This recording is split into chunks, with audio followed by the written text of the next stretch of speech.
Hello. I don't know why I start the stream like that all the time.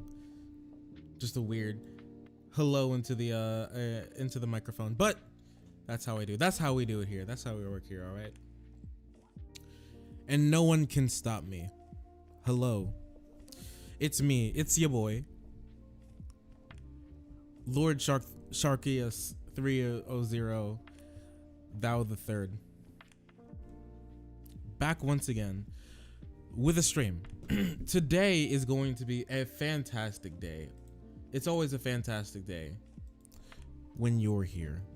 But it's going to be an even more fantastic day because today we get to talk about Destiny. Heck yeah, boy. Destiny was one of the people who got me into, politics. The Bernie Sanders presidential run back in 2016 really kickstarted it. But like in this certain direction, was Destiny. I looked up to Destiny a whole lot, especially back in 2018. Like the fall and winter of 2018 was primo. That's when I found him, around that time. And I like binge watched all of his content. It was really fun. I still respect Destiny a lot. He's a cool guy. I guess he's kind of a dick. Self-admittedly, he's a weirdo. Destiny assumes his true form of Cloud Strife in this debate. If you know where that's from, heck yeah. If you don't, then it's not meant for you, okay? So it's gonna be fun. We have a couple things on the docket. There's a very angry white suburbs wine mom who's going to yell about how gay people exist and how they live their life in the vicinity of her children. Um, Boy Scouts of America going the way of the Orthodox Catholic Church, sadly, with big allegations being thrown their way. They have to file for bankruptcy. And there's one more thing, isn't it? The View. The View likes to The View is cringe. But more importantly, Joy and John McCain's daughter get into a little kerfuffle. And John McCain's daughter wins because Joy Behar is just a boomer Democrat simp. And that's okay. We all have to simp for something, all right? Oh, also, I haven't streamed in a while. It's been a very tumultuous couple of days. I haven't streamed in a little bit. Very sad indeed. But I am here now. Hopefully we can get a couple of the regulars in here sometime soon. It's a little later than I would have liked, but we are here, and we're gonna have a good time. Okay, we're always going to have a good time. We're gonna get woke. We're going to go broke, and once we go broke, we're just gonna move, because that's the way Destiny would want it. He had a pretty bad take on poor people and ways for getting out of poverty that I thought were really interesting. I just wanted to go over them. So let's go over them. I just want to wait just a little bit longer to do that, just a tiny bit. Hopefully we get a couple people in here. Also, I took a couple cuttings from a plant that I have upstairs. It's a really old plant. It's been in my family for quite a long time. Here's one cutting from it. It's just a pothos. It's just your regular green pothos, but I have it in some water right now. It's all bent like that just because of the way it was sitting. I think it was sitting like that on the plant, so it makes sense why they're upturned. But I want to, be more straight, so I sat it up straight in the water, hopefully, and like with its back to the light. So hopefully over time it's gonna straighten itself back out. I hope so, at least. There's another cutting in here. It's just below the camera. If you can see this, nope, you won't be able to see it. It's just below the camera here, just chilling out.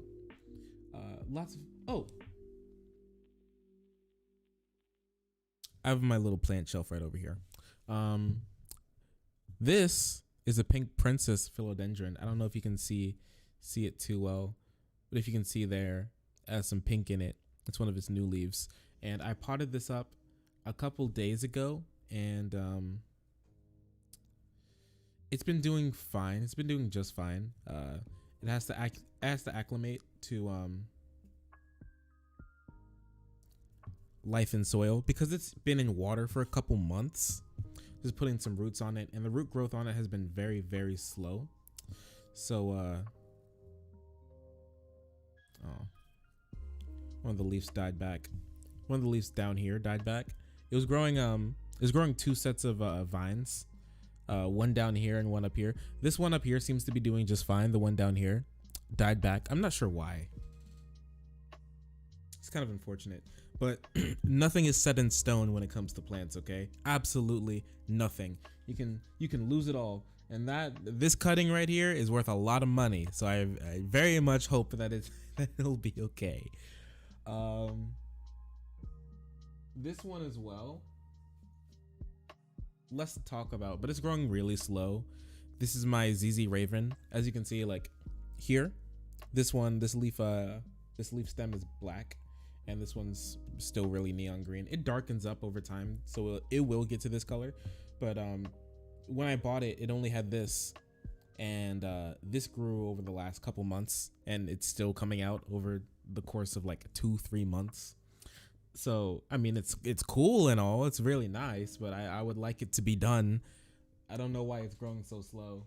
It's just a slow growing plant in general, I guess. I don't know what's going on under the soil, but you know, there's no reason to uproot it now. I got these little babies. Baby. These guys right in here. These are some cuttings that I took. They rooted themselves up and they're growing pretty well. Just got them in some nice light.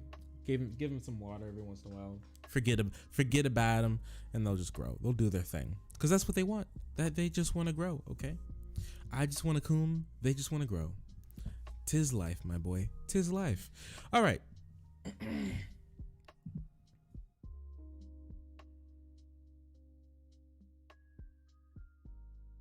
All right. Let's jump in. What are we gonna do? Let's do the Destiny thing first. That seems like the easiest thing to just hop into, right? So Destiny, Stephen Destiny Benelli II released a video yesterday, actually, just yesterday. And I haven't really watched anybody else's take on it. I watched a couple minutes of a few other people, but most of the opinions I formed purely without anybody else's input when I was just watching the video. So thankfully, I was not corrupted by anybody other's garbage cringe takes. All of my takes right now are going to be based and also epic. So here it is.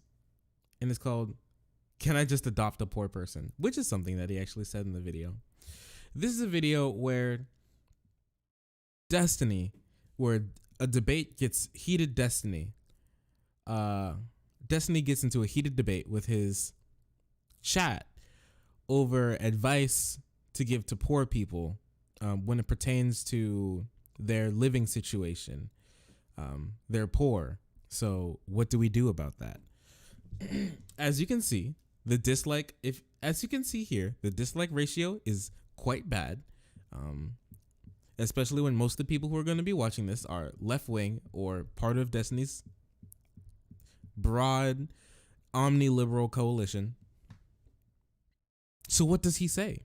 What does Destiny say to get so many people riled up? I have no clue. You don't either. Hopefully, well, you may, but let's see. What does he say? Take on people struggling to live in expensive here should just move is dumb. Change my view. I don't actually want to talk about it. The problem is that it's too hard to talk. I don't know who's just like a dumb fuck kid or whatever, which is like, it's really frustrating. Like this notion that poor people literally never move. It's not. Pause. See, like him throwing the ad hom, right? Being like, oh, it's just a kid. It's just a dumb kid who doesn't know anything.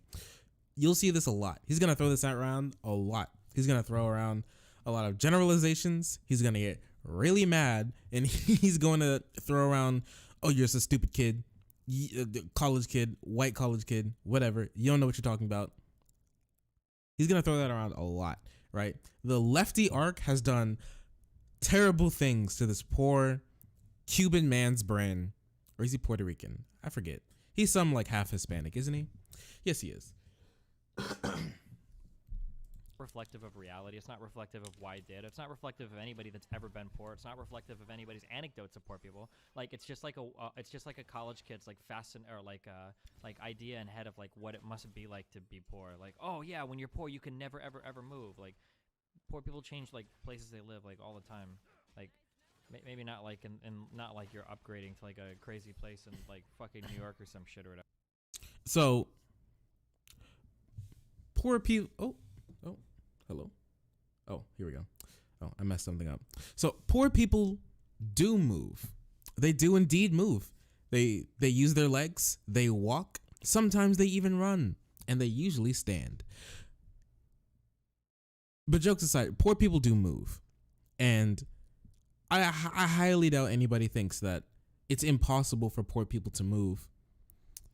But the barriers to entry for moving are becoming harder and harder, and we'll get into that in just a second.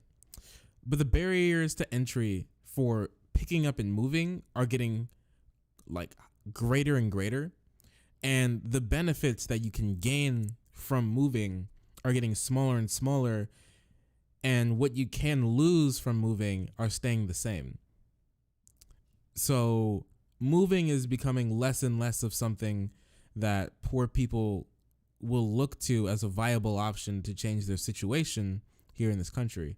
But I don't think Destiny is going to get into that. whatever. But like this idea that like poor people can't move is like not reflective of reality at all. It's really fucking stupid. Problem is humans have roots in their communities. Blah, blah. Oh yeah, that's cool. If you want to die in some community that you're in, or whatever, or if you want to be poor, financially destitute your whole life because you want to live near friends, that's your choice. That's cool. Just accept that. That's your trade-off or whatever. Okay, so I think having connections to your community is extremely important. Now, obviously, if you're super financially destitute and you can't do anything, and your bank account is negative like $20 at all points in time, and you can move for a better situation, and like the situation arises where you can, then yeah, you probably should. But in a world where depression is getting higher and higher, and suicide rates are getting higher and higher, and more people are getting lonely, and people are finding it harder to make meaningful relationships, and many people don't have any sort of like real friend network, especially guys.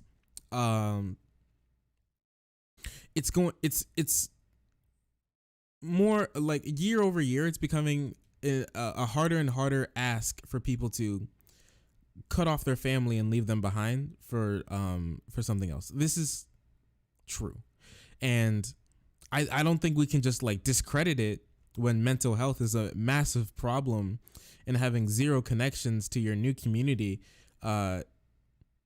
is and like acclimating to your new community, your new workers, new coworkers, new like everything basically that goes on in your life outside of the thin walls of your skull. I think this is something that we can't just like hand wave as well. If you want to be a stupid idiot and care about your friends and family and the connections that you made to the place where you live over like making money, then you're just walk off a cliff and kill yourself, I guess. I don't think we should say that. Whatever you want to like, it's worth it. That's fine. But then don't complain about being poor. That's just whatever. Or don't say that it's impossible to move. Rather, like there are still like social programs and shit we can talk about to help like impoverished people. But don't sit there and pretend like moving is fucking impossible. We'll get back to social programs in just a second. Saying it's impossible to move is a lot different than saying like, oh well, I want to live next to my friends.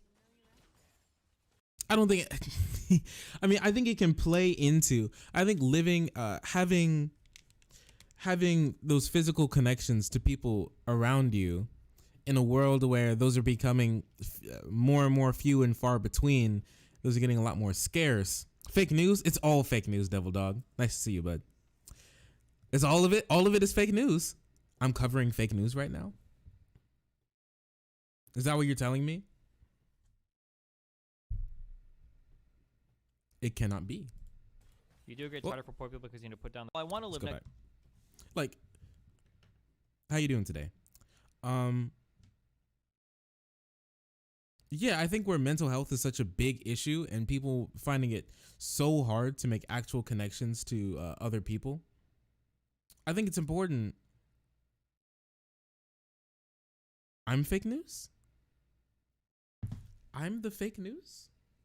What? How did I become fake news? I thought I was real news.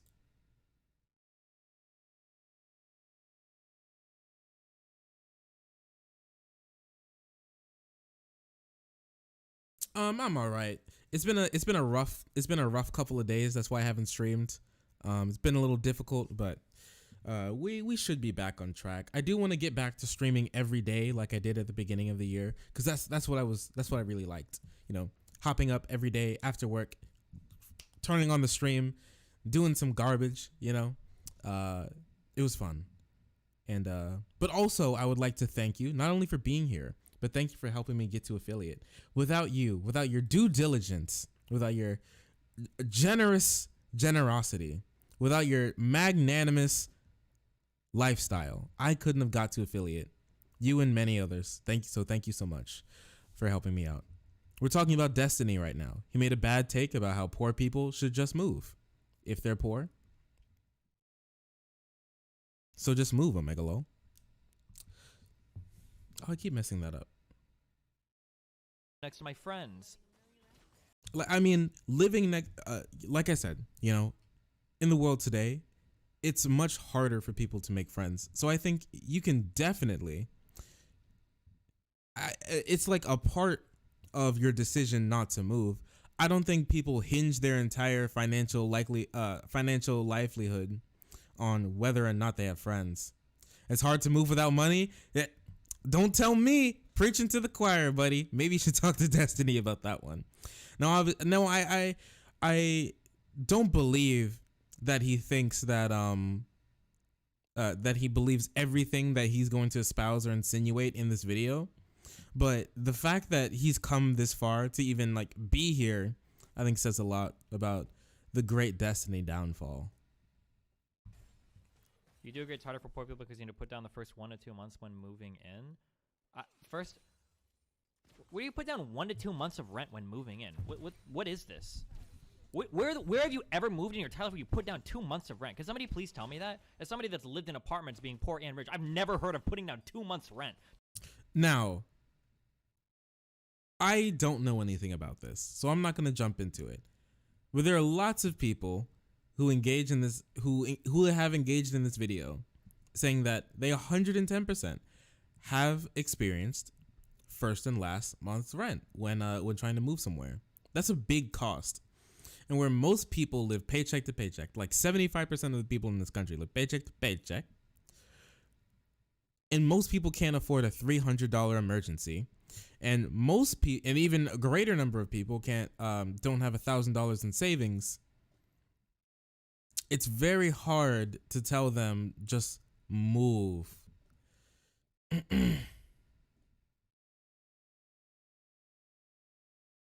Yeah, I mean, especially if you're in a family, where you have to deal with two different personalities, especially like that.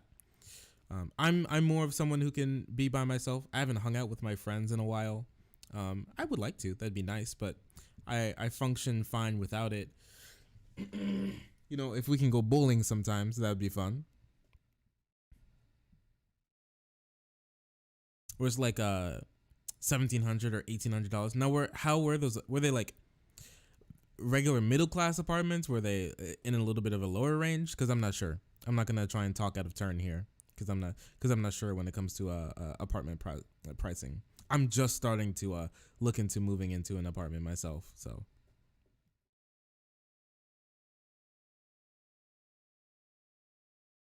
$1,800. Yeah, that's a lot of money for a poor person to scrape together. So,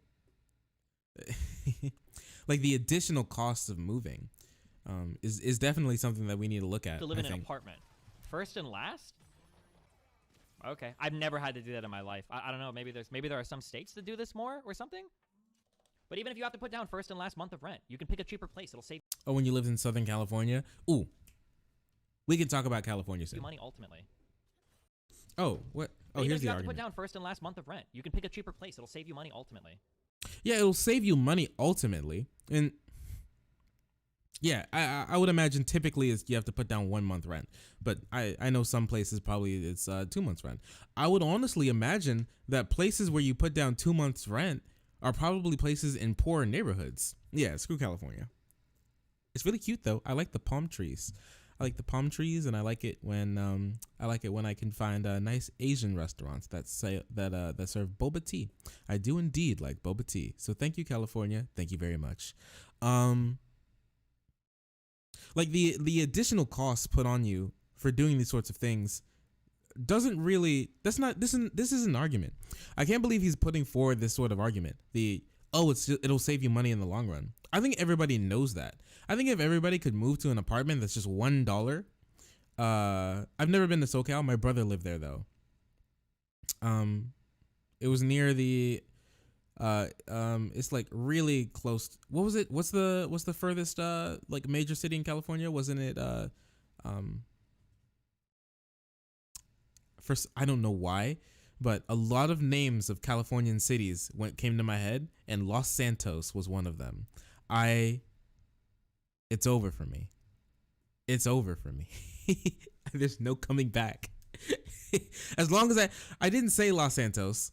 I didn't say it, but it was in my head. All right, it was in the docket of words that I was going to say. Not Los Angeles. What is it? No, I'm so angry. I'm pulling up my Google Maps. I'm pulling up Google Maps right now. Where San Diego? There you go. It's San Diego. That's where he lived. I know there's lots. There's many a city in California. San Diego is what I meant. My brother lived in San Diego. So I've never been there myself. Yeah. Diego. So I think we all know. I think if poor people found an apartment that's like 50 cents and you also do a little dance at the end of the month for the landlord, like a 2-second little dance for the landlord and 50 cents, I think everybody would move there in a heartbeat if they could, right?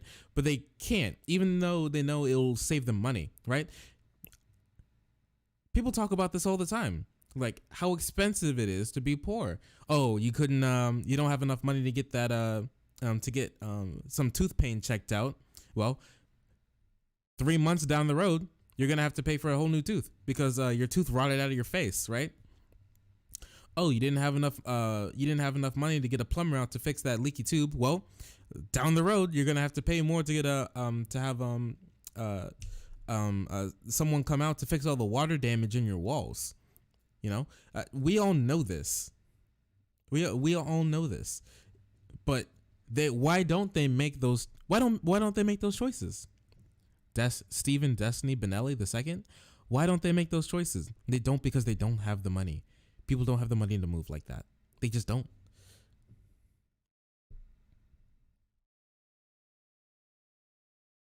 Hour north. Okay, that's cool.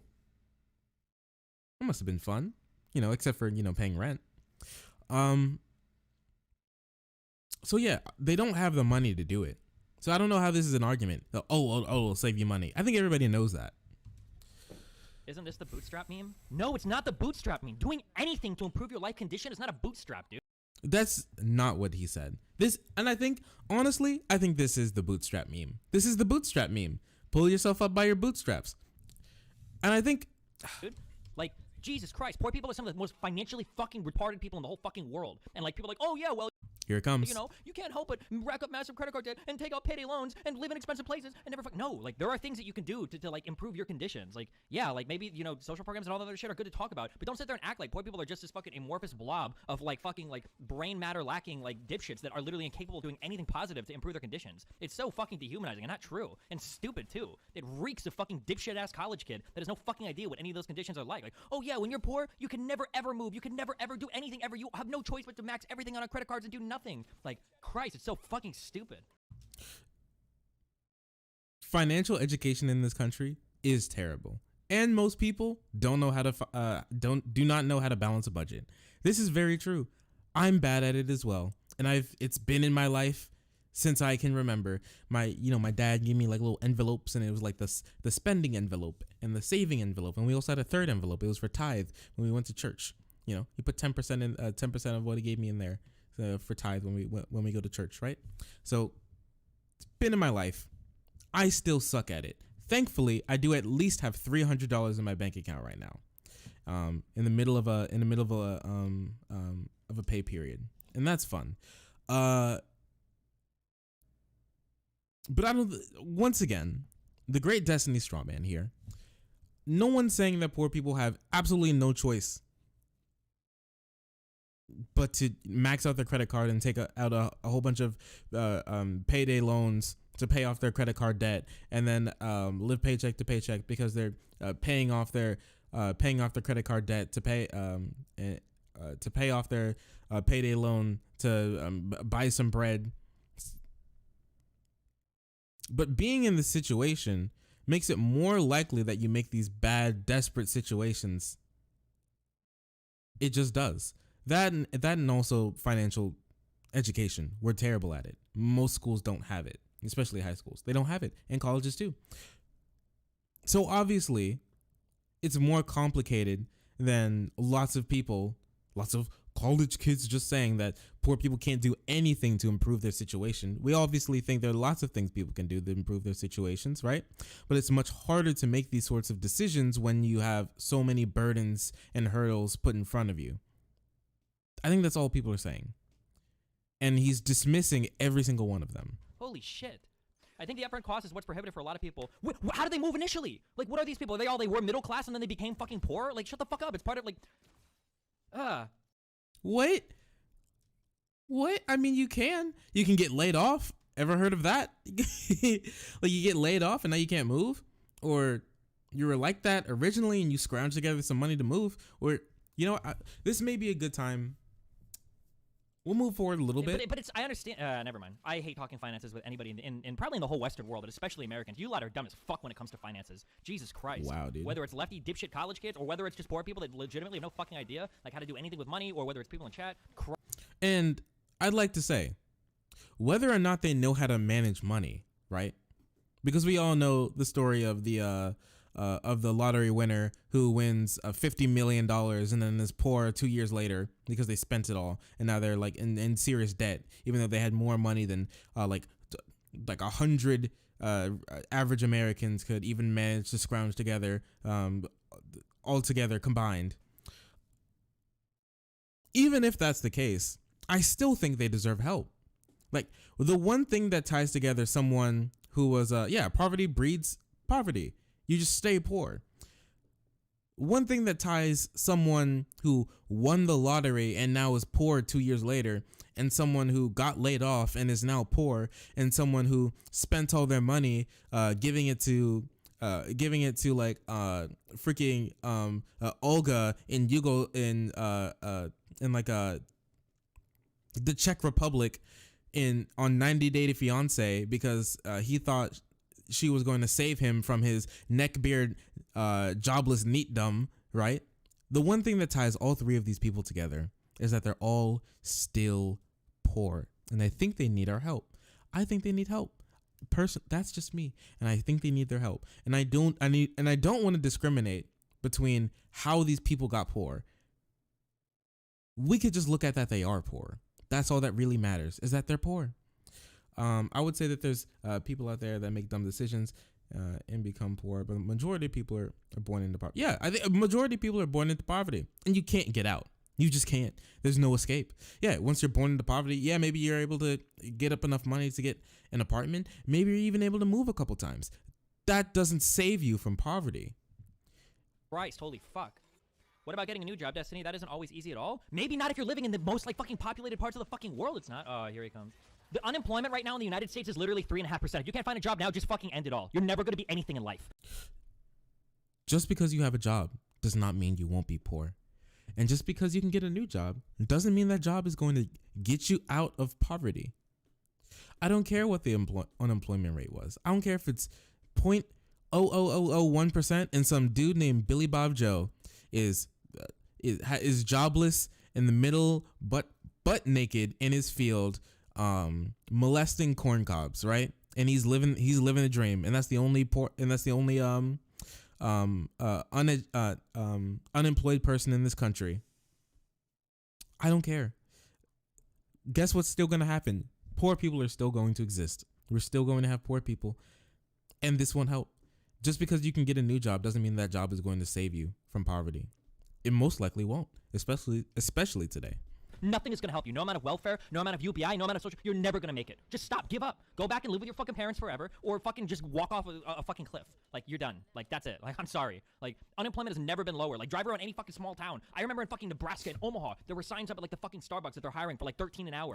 If you're still struggling, that doesn't help anything. Yes, that will take you from being on the street to being poor, but you're still poor. That's the starting point. You're still poor. What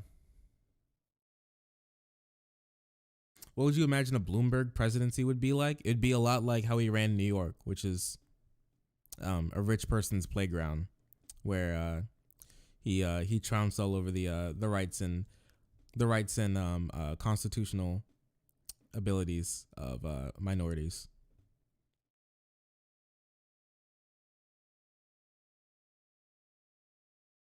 He'd run it just like he would run New York.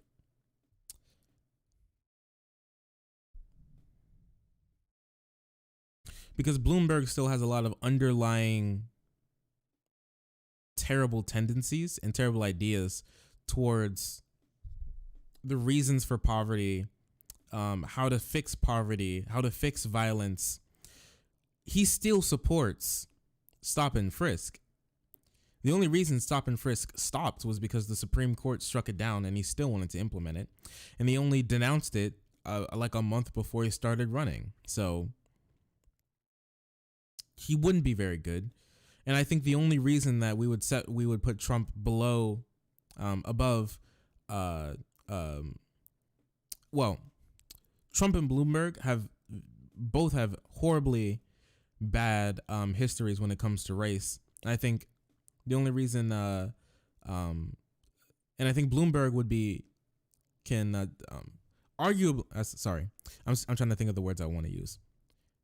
I think Bloomberg can arguably be worse than Trump on race because Bloomberg had the ability to do more harm while being the mayor of one of the most populous cities in the country. So he had the ability to implement stop and frisk for like the 6 years it was going on. He had the ability to do that. He had the ability of trying to kick out hundreds of thousands of people out of their the low income housing. He had the ability to do that. Trump didn't. He was just a garbage TV host at the time. Oh yeah, that's exactly what he wants.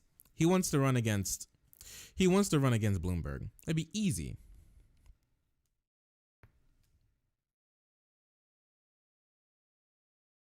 No, because he has too many holes in him.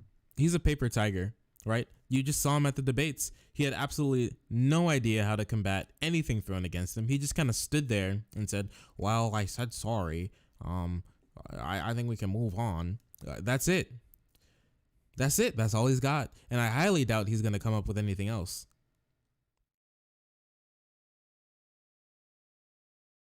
I don't think he can...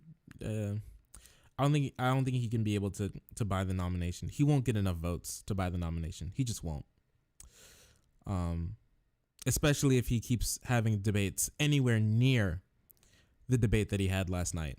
Anywhere near, he'd get roasted. It won't be possible. He can't hide behind ads anymore. He showed his face and he got popped.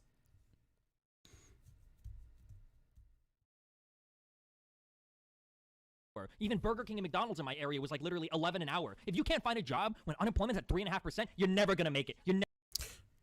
Even if the Burger King and McDonald's were at $11 an hour, which is kind of cool,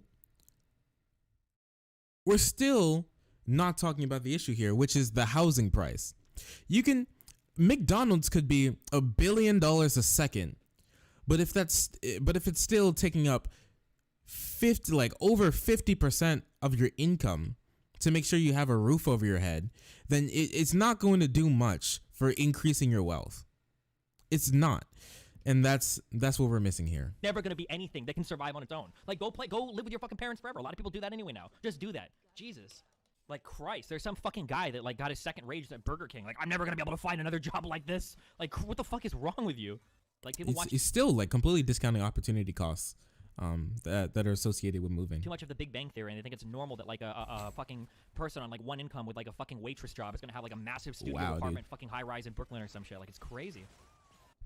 What was the topic that started this? It's just like the people on the left have unironically turned into what people on the right accused like straw men for in the past. People on the right would like make fun of like, oh, you're saying that no one can ever do anything to help themselves. And the reasonable answer on the left was like, no, of course people can help themselves to some extent, but like there are structural and systemic changes that like need to go into place to make this like a more realistic way for people to solve their problems. But now people. Weird thing, ever since the Destiny's Lefty arc, he's been constantly talking about this amorphous total opposition blob, like tanky amorphous leftist blob, like Gooigi from Luigi's Mansion 3 across the room with him, that he can argue with and throw darts at anytime he wants to say something bad about any left wing proposal, right? He'll just form it in any opposition that he is. I don't know who. He's just gonna call it back. Just something. Just like here, right? All these lefty dipshits believe this thing that I don't believe. They're all in complete opposition to me. I don't know what he's talking about. I've never seen people like this who think that poor people can literally do nothing or even close to that. I've never seen it. Bernie will get to the point where the DLC will have no option but to nominate him unless in base. Yeah, it's either if Bernie gets the most amount of delegates, it's either nominate Bernie or lose the election. That's it. There's no in between. And I don't know, the DNC may want to roll that dice, but I really feel like there's no coming back if they just swipe the election and try and give it to someone else who got the lesser amount of delegates. I don't think it's possible. I don't think it's possible for them to survive. They won't win. No one's going to like that. No one's going to like that. The only people who are going to like that are going to be like the super anti-Bernie ex-Clinton voters on Twitter who are going to cheer and rave that Bernie didn't get the nomination and be perfectly fine with us losing to Trump. So more people can die in concentration camps along the border. Just to own it own the Bernie bros. And right now we're set up to get an insurmountable amount of delegates already. Right now we're set up to get so many delegates that it's going to be impossible for another person to get the nomination, even with this, even if they get like 70% of the super delegate vote. That's why Bloomberg made that letter to Pete and Amy, like, hey, just drop out, bro, so I can take it away from Bernie. On the left, because they've gone full socialist. They're no longer like social Dems anymore, or like anybody reasonable. They're just dipshit fucking tanky LARPers. Are now they've gone full social need to go into place to make this like a more realistic way for people to solve their problems. But now people on the left, because they've gone full socialist, they're no longer like social Dems anymore, or like anybody reasonable. They're just dipshit fucking tanky LARPers. Are now unironically saying stupid shit. Now he's doing it. Everybody, he's doing the thing. He's doing the thing. He's doing the right wing thing. Everybody to my left is a tanky. Everybody to my left is a class reductionist tanky LARPer. Holy crap, dude. He needs a break. Destiny needs a break. Shit like, oh no, if you're poor, you can literally never ever move. It's impossible. Which is like just fucking stupid. It's beyond fucking stupid. Just reeks of fucking. I mean, you can move. You can move. It won't improve your situation. More than likely, it won't improve your situation. You won't be any better. You'll just be missing days of work. And that's going to be it. And you may pay slightly less in housing. Maybe. And it's very unlikely that you'll be doing much better if you move. That's why interstate movement has dramatically dropped, and that's why intrastate movement has even dropped. People aren't even moving within their state anymore because the opportunity has been so dried up. There's nothing more. There's nothing left. You know how people used to always go west, go to California, go to New York. People from the deep south used to go up north to places like DC, Chicago, Maryland, even Louisville, Kentucky, New York, New Jersey. They used to move to all these places, and people from the west used to move out to California and Washington. Or Nevada. They used to do those things, but they don't anymore because the opportunity has been so dried up. You won't be getting anything. Low-income people are actually moving out of those places because they can't afford it anymore. Destiny does seem like a quite a punchable person. Am I blocking his face? Let's get his face. Whoop! I'm ruining it. You're ruining it. There you go. Fucking dumb fuck college kid. Do you agree that it is harder and that it's an interesting conversation to talk about the solutions? Yeah, sure. But if anything that you say starts with "it's impossible to move," then no, you're not worth talking to. No one said that. What is he talking about? No one said that. No one has said that. No one said that to him. But he's so aggressive to everybody who who doesn't agree with him that you can just pick up and move, Omega Lol. Just it's gonna save you money, Omega Lol. Just stop being poor, Omega Lol. Anybody who disagrees with him on that, he's just so mad. Nobody has said that it's impossible to move. I don't know why he's strawmanning everybody who disagrees with him on this point like this. It's incredible. And it's something that he'd be cutting someone's head off in Minecraft over like some dumb right winger like back in 2018 who tried to say something like this, and now this is him. He does get laid. He gets laid all the time. Actually, he's a coomer.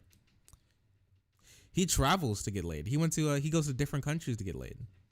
Like, because you have no fucking idea what the fuck you're talking about.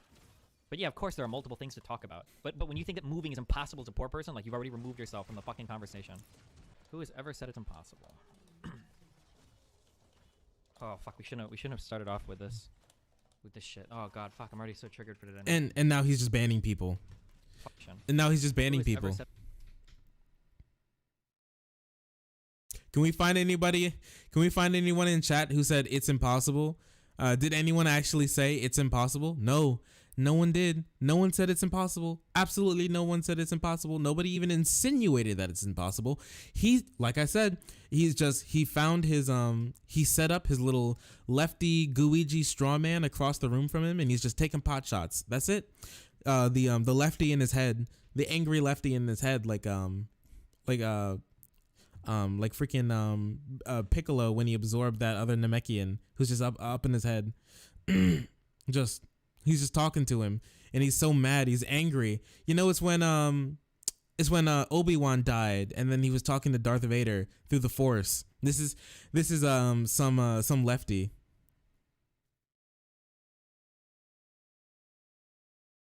Is this guy on the right? Yeah, this is Destiny.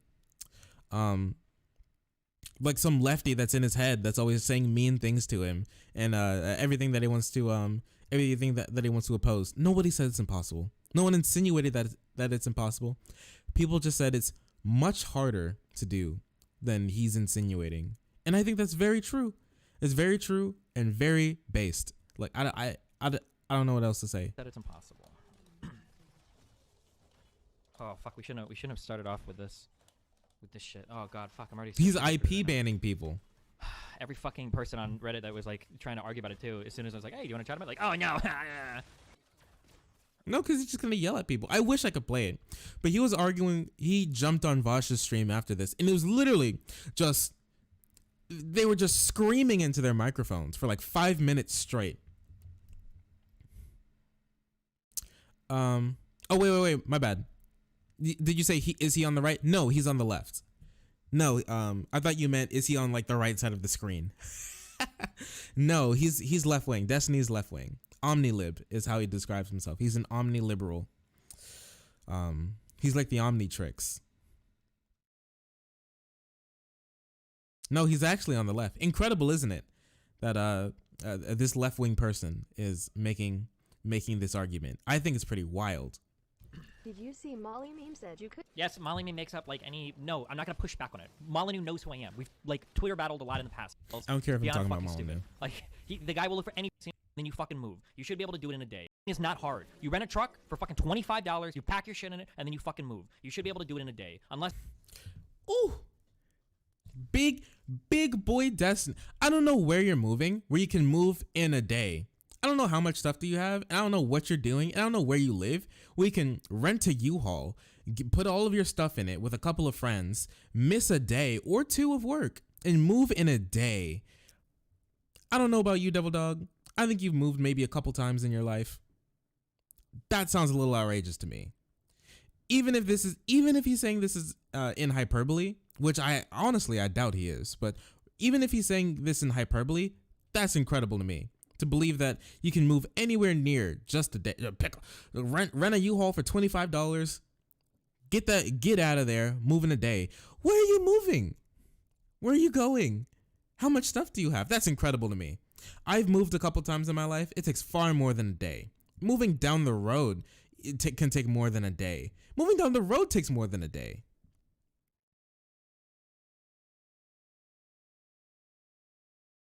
Yeah. Did all of those moves take more than a day? I feel like they took more than a day. Also, if you could, like on average, if you could say how many days of work did you miss for moving? Unless you're like a family that's got like a fuck ton of shit or whatever, but like it's not a very difficult thing to do. Imagine doing that with kids. You have kids too. Like if you're married, sure, like that's an added cost. If you have kids too, moving the family You're and like kids a normal, in a day. well-adjusted human being as well. You should have some number of friends or family or coworkers that'll you buy them a pizza or some shit. They'll come over and help. It's not that difficult. Consumer price have been steadily growing while wages stagnated. Social media in the U.S. is not on a good level. Man, I wish if somebody could just find me a fucking. Can we just go adopt a fucking poor person? Oh, listen, 2 to 3 days. It took 2 to 3 days. I don't know many. Listen, I don't know how many poor people that you know. There's some people in my family who are struggling. Yeah, Friday, Sunday for a local. Yeah, dude, that's hard. I don't know how much stuff that you have, but I feel like even someone who doesn't have a lot, that's a lot of time. And I don't know how many people that you know who are poor. I have some people who are struggling in my household not in my household, but in my family, who can't really miss a day of work, let alone 2. Even then, it's going to be very hard to do this. It's upfront costs are pretty bad when it comes to moving. It's very hard. Now this isn't saying that they can't do it or even that they shouldn't do it if they find some opportunity. Maybe in some cases they can, but for the vast majority of people, they probably won't find that. And staying put is more like their best option, mostly because, like the reasons stated before, and also because many people act in a way that promotes loss aversion. You have something, you may not have much, but moving could make you lose it, especially when you're on the edge. Yeah, most of your family's in the middle class. I don't have too much family that's not struggling. Honestly, I don't. And I find it hard to believe that it's this easy for them. And they've moved. We've helped them move. And it's not easy. They're usually kind of pretty bad off after they move because they had to spend a lot, not only money but time as well. And I could just do like fucking 1 hour a week financial consultations. I swear to God, I could improve this person's condition in life like 9,000 fucking %. Probably not that much. I mean, you probably could for some people. It depends on their situation. Like, what do you think the best way to educate people on finances? I have no fucking idea. Most people don't understand interest rates. Most people don't understand debt and how to use it or stay away from it. We do have school. Like maybe 7th grade through senior year high school. We could do financial classes. Like people don't have a good concept of budgeting. Maybe do it in math class. Fuck, Jesus, I don't There's know a what whole the fuck I would start curriculum with. on it. Dumb fuck. American or Western. Once a trimester or I don't know if something. it's everybody in the West or just Americans. It's hard to know. Haven't you used that argument for black people that had time saving $20 for voter ID and the voting place were moved away? What I'm saying is that, why is your brain so one-dimensional? What I'm saying is that we can have 2 simultaneous conversations. I can simultaneously say, hey, if we put this roadblock up to voting, it's probably going to make it so that, on average, less of these people will vote. I can say that while also not committing myself to the position, hey, every single black person is literally too fucking retarded to get a fucking driver's license. They can't do it. None of them can do it. It's all impossible. No one said it. It's impossible. No one said it again. No one said it. No one said that it's impossible for black people when these voter ID laws are put in place to get an ID. Just like nobody said it's impossible for poor people to move. But the barrier is unreasonable for most of these people. You really hate this guy's voice. It's something you got to get used to, okay? It's an acquired taste. Like I said, I've been watching him for years, so I'm used to it. I don't hear it anymore. I don't think I really ever heard it. But also I think he's like 31, 32 or whatever. He has a kid. He doesn't come around much anymore. He moved away from his kid. I think his kid's still in Nebraska. He's in California now. Something along those lines. Good old Nathan. Like the cost, the barrier put on these people is unreasonable. That's where we agree on this. And he is kind of using that argument. You understand that you can He is using the bootstrap meme. have both of these positions. Hey, there are ways that you can improve their conditions. There are also ways that you can improve your conditions, through social programs and policies. It's not like a fucking one or the other, and there's no fucking middle ground. Like, Here's something that I learned, right? Despite as poor as I Don't was, shoot I yourself. never went into credit card debt and I never took out a payday loan, like ever, because homelessness was an option before getting into that kind of debt was. But that's like a financial education thing. Homelessness is an option. Well, most people don't want to be homeless. I think most people would roll the dice and take a payday loan than being homeless.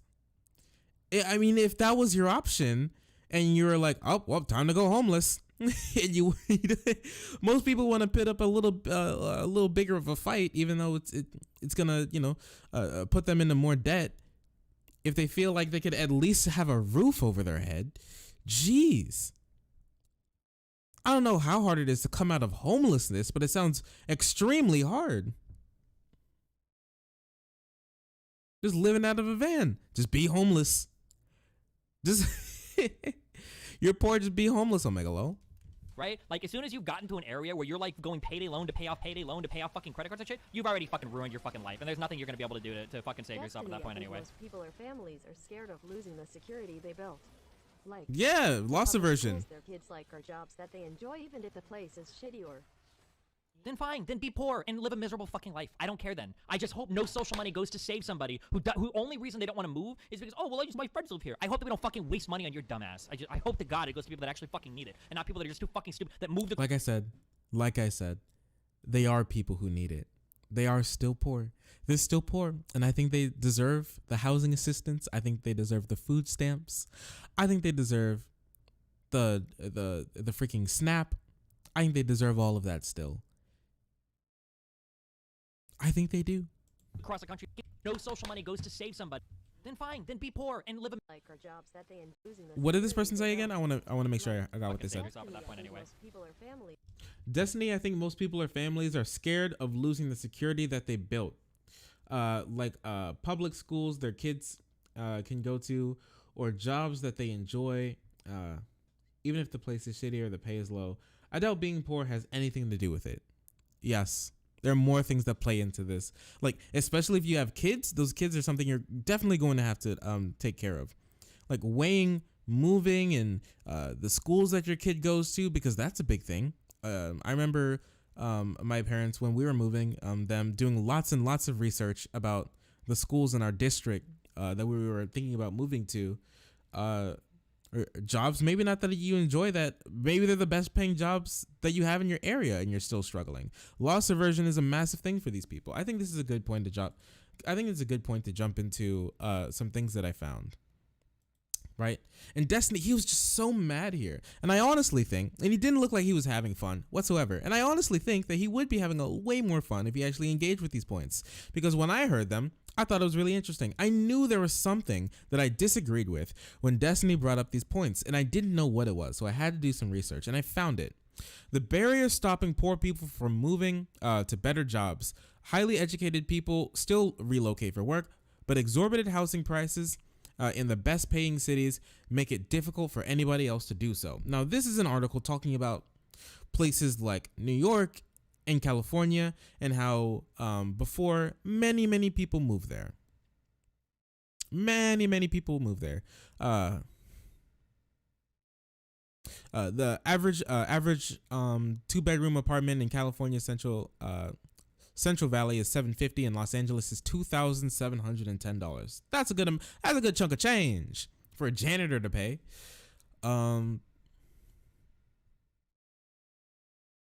We can look forward. Even mobility has fallen in recent years. While 3.6% of the population moved to different states between 1952 and 1953, the number had fallen to 2.7% between 1992 and 1993, and 1.5% between 2015 and 2016. So people are moving less and less. Let alone social mobility. This isn't like economic mobility, as in like you go from low class to middle class. This is just you just straight up picking up and moving, like Destiny said. Oh, come on, I'm trying to fix my camera. There you go. Of course, it wasn't simply moving that mattered. It was that they moved to specific areas that were growing. There's been lots of stagnation, right? wages have been stagnating. We have the same amount of same like relative wages that we did in like the 1960s, 70s, something like that. But housing prices have gone up. Lots of other prices have gone up. So our money means less now. Inflation is outpacing wage growth. So more and more people's incomes are being spent on just keeping a roof over their head. It's being much harder to build wealth. It's being much harder to improve your situation. As a result, for more than 100 years, the average incomes of different regions were closer and closer together, something economists call regional income convergence. Wages in poorer cities are growing by were growing 1.4% faster than wages in richer cities for much of the 20th century. With less labor supply in the regions they left, wages would increase there and fall in regions they're moving to. So, like, if you move from like a rural town to a big city, the wages in the rural town increase because there's less jobs, and the wages in the larger town will decrease because there's more people there. I think we can all understand that. So yes, so the prices wages in big cities and small cities have been getting closer and closer together. But that's slowed down. Tennessee people. Housing price. So yeah, here. Why is this? Why have people stopped moving? The reason economists believe is that while there are good wages in economically vibrant cities like New York or San Francisco, housing prices are so high that they outweigh the gains that people make by making their earnings. Like I said, housing is the problem here. Why would you move? If you're spending like 30% of your income where you are, but you can move to San Francisco and gain like 20% more, but now you're paying 50% of your income in housing, you're not better off. You're not.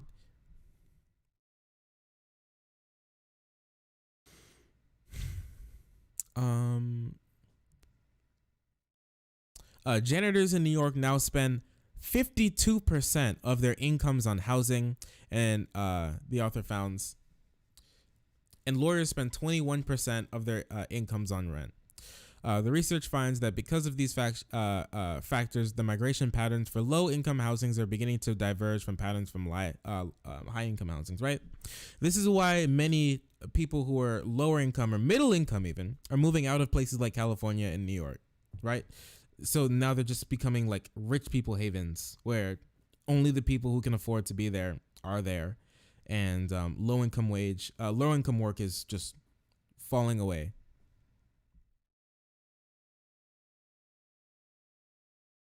So this is a big reason why people don't move. Between 1940 and 1980, the housing prices in California on average were 35% higher than the ones in the rest of the country. By 1990, the housing prices in California were 262% higher than those in the rest of the country. Maybe this is a big reason why people don't move. The median income wages have increased by 30%, 30% higher than the rest of the country. Is now 104% higher. So there's a big disparity between the 104% that the wages have increased and the 262% that the housing has increased. Wages have not been keeping up with the prices of housing. So people are spending more and more percentage of their income just keeping a roof over their head. And this is a big reason why people don't move. Good article. Really good article from The Atlantic. Alana Samuels back in 2017. Really good article. There's also another article, why poor people are trapped in depressed areas. And it's talk about, look, it's a situation Destiny said. Elite wonks that think the poor should just rent a U-Haul and leave their depressed communities for a better life. Hey, boys, it's the Destiny argument.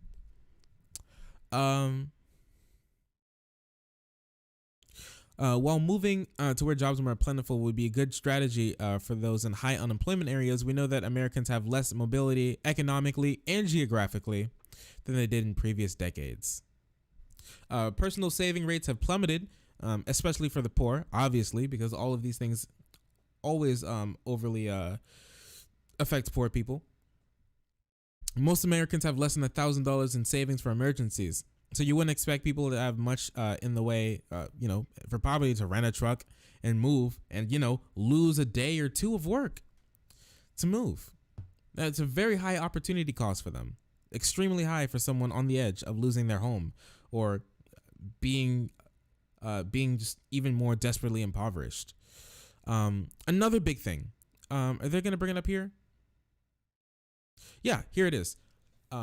Then there's the matter that we don't make many social services. Things like Medicaid, housing assistance, unemployment benefits are not portable across state or even county lines. Many states have different eligibility requirements that present hardships to those who fall into these gaps, especially if given the differences between states participating in Obamacare's Medicaid expansion and those that aren't. Yeah, and re-enrolling in these benefits is very risky. This is not really a risk that many people want to take. And I wouldn't blame them. I wouldn't blame them at all. These are big barriers to entry for just picking up and moving. It's way harder than it is back in the day. You can't just pick up and move. It's so much harder to actually improve your living situation that the better option for most people is still to just stay put and hope something gets better. And I think that's where the government steps in to help out. And I think Destiny believes this. I would hope at least. But I'm going to actually save these pages because these are really good pages. Boop. And I think Destiny believes this. He's talked about it before. But I don't know why he's doing this here. I don't know why he's doing this here. I don't know. Maybe he does need a break. Maybe he's super mad and he's not having fun anymore and he's been playing League of Legends for weeks. The only reason they don't want to move is because, my friends live here. I hope that we don't fucking waste money on your dumbass. I hope to God it goes to people that actually fucking need it and not people that are just too fucking stupid that moved across the country because they wanted to make it in LA or San Francisco and all of a sudden they can't afford anything and now they're like, oh fuck, I need the fucking government to fucking take care of me. God, it's so fucking stupid. Like, people unironically act like LA and San Francisco and Seattle are the only places in the world to live, and they can't fathom, like, moving to another part, even in the city. Well, they did help pick up the economy of the country a lot, so I think that's I think that's quite important to think about those. Now, obviously, everybody wants to move to California and become an actress or whatever, but more reasonable dreams like moving there to find a better life. I don't think that's super bad. State, it's like impossible. 1K isn't that crazy for a security deposit after moving cost. We need to look up national averages on this shit. I paid $400 or $500. I think my security deposit for this place right now, I think was $600 or $700. I think it was $500. Is the security deposit based on your credit score at all? Yeah, maybe. But you don't have to be super wealthy to have good credit either. Like. Yeah, but poor people probably don't have that great of credit. I think we can all imagine that poor people most likely don't have a 700 credit score. I think we can all imagine that. Deposit first month, last month, broker's fee. Like, it sounds like some of you guys are literally putting like $5,000 down in order to move into your apartments. Like, I don't fucking understand. Oh my god. I want to move into this apartment. They need the first month's rent. They need the last month's rent. I've got to pay the renter's fee. I've got to pay a security deposit. I've got to pay a pet deposit. I've got to pay a car deposit. I've got to pay an oxygen fee. I've got $17,000. My down payment is fucking more expensive than a goddamn condo. Would you say that moving isn't difficult for poor people, but it is difficult for people with copious amounts of debt? Maybe people are conflating the two. Yeah, maybe, sure. But when people think like the average poor person has like $50,000 of credit card debt and is like missing a fucking... I mean, maybe not, but they probably also have student loan debt. It's not reasonable to assume poor people might have debt. It is, but a lot of poor debt is just financial illiteracy. It's just... I don't care. I don't care if it's financial illiteracy. I don't care. They're still poor. They're still poor, Destiny. They're still poor. I don't care where their poverty came from. They're still poor. And there's still a problem. And if you want to go the economic route, there's still a drain on their society. And if you want to go like the freaking bleeding heart lib route, there's still it's still morally unjust to let them wallow in poverty. I think we should help them. I think we should help them because I don't know why you're poor. I don't know, and you don't know either. I don't care. They're still poor. They still need our help. Just help them. It's not hard. It's really not. We can do it. I promise we can do it. I don't get it. Stupid fucking spending.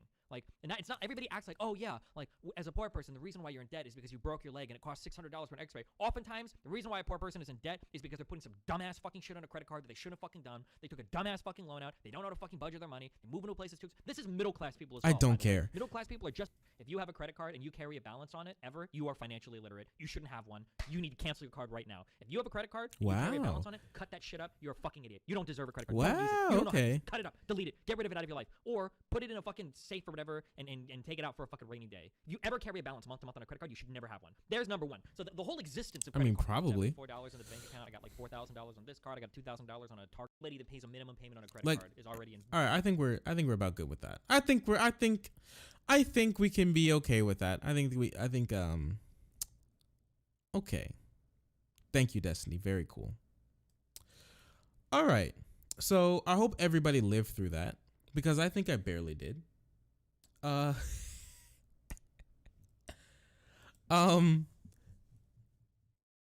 I don't get it, dude. I know Destiny's way better than that. He's way better than that. He has it's in him. It's in him. He can do it. I know he can. I have no clue what happened. Okay. All right. I think it's about time to move on. You ready to move on? I think I'm ready to move on. So we can move on to Boy Scouts of America filing for bankruptcy because of their massive their copious amounts of touchy hands devouring the crotches of little boys. You hope he gets it. No, we don't wish harm upon people. We don't do that.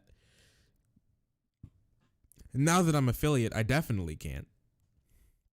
Especially to another Twitch user. We don't do that. I hope he doesn't do it again. Please, Destiny, stop. Everybody in his chat was wanting him to stop. Nobody wanted him to do that. He went off the rails. I don't get it. We can move on. We can move on to the Boy Scouts of America. So they filed for bankruptcy. Because there are thousands of allegations and lawsuits coming their way, and they promised every single person with the lawsuit that they would pay out the lawsuit, right? So, which is admirable from BSA. You can't, but I can't listen. All right, chill out.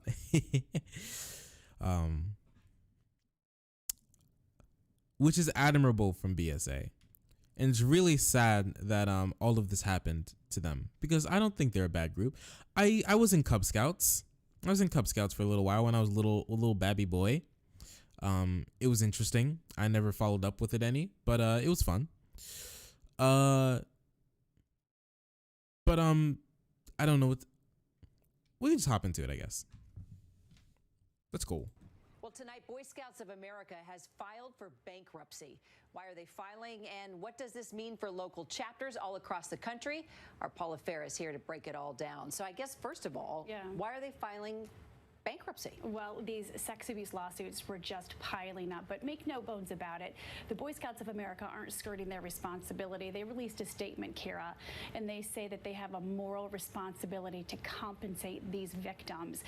According to court documents as recently as January of this year, over 12,000 victims have come forward claiming some form of molestation or abuse at the hands of a leader within the organization or their scout leader, and over 8,000 abusers have been implicated. But the Boy Scouts. Jeez, dude. Can you imagine? I don't know what this time period is, but 12,000 reports against 8,000 members. Come on. Come on. Come on. That's incredible. I don't know. There should be some more oversight over that. Something went wrong. Something went terribly wrong for 12,000 cases to be amassed over I don't know how much time. I have no clue. You didn't promise violence. Listen, shh. Okay, shh. We can't do it. Listen, you gotta keep it under wraps. All right. I'm under the watchful eye of Big Twitch. Have said all along, if you were abused, we want you to come forward and we want you to file a claim. I remember when this story first broke. So sad. And it's been years now. Is that what's adding to the complexity of this bankruptcy? Yeah, this is believed to be one of the most complex bankruptcies, maybe in history. It's complex, it's layered. There are so many, just think about it, there are so many lawyers, so many lawsuits, so many victims that are named in this. And also in bankruptcy court, their assets were valued between $1 billion and $10 billion. You can't say because of Breath of the Wild. Oh, you're playing Breath of the Wild or something. But hi, Mecca. Nice to see you, bud. Yes, affiliate hype. We've made it. Thanks to you. Thanks to your community. Thanks for lots of people. Ooh, Breath of the Wild. That's cute. I'd like to thank you. Show my appreciation. We've done it. We've done it. Affiliate hype. So now, I don't know what to do now. So we keep trucking, we keep going, and then we get partner, and then we go to a Twitch party, and I can drop kick Hassan Piker, or something along those lines. Not hurt him, because we don't hurt other members. Okay. Thank you so much. I appreciate it. I don't know. We'll go to a Twitch party. All right. The next time you see me, Mecca, you'll see me on live stream fails. Okay. Don't worry about it. We're rocketing to the moon. All right. It's gonna be a great ride. We're talking about the Boy Scouts of America. They're filing for bankruptcy because they're having to the best of us.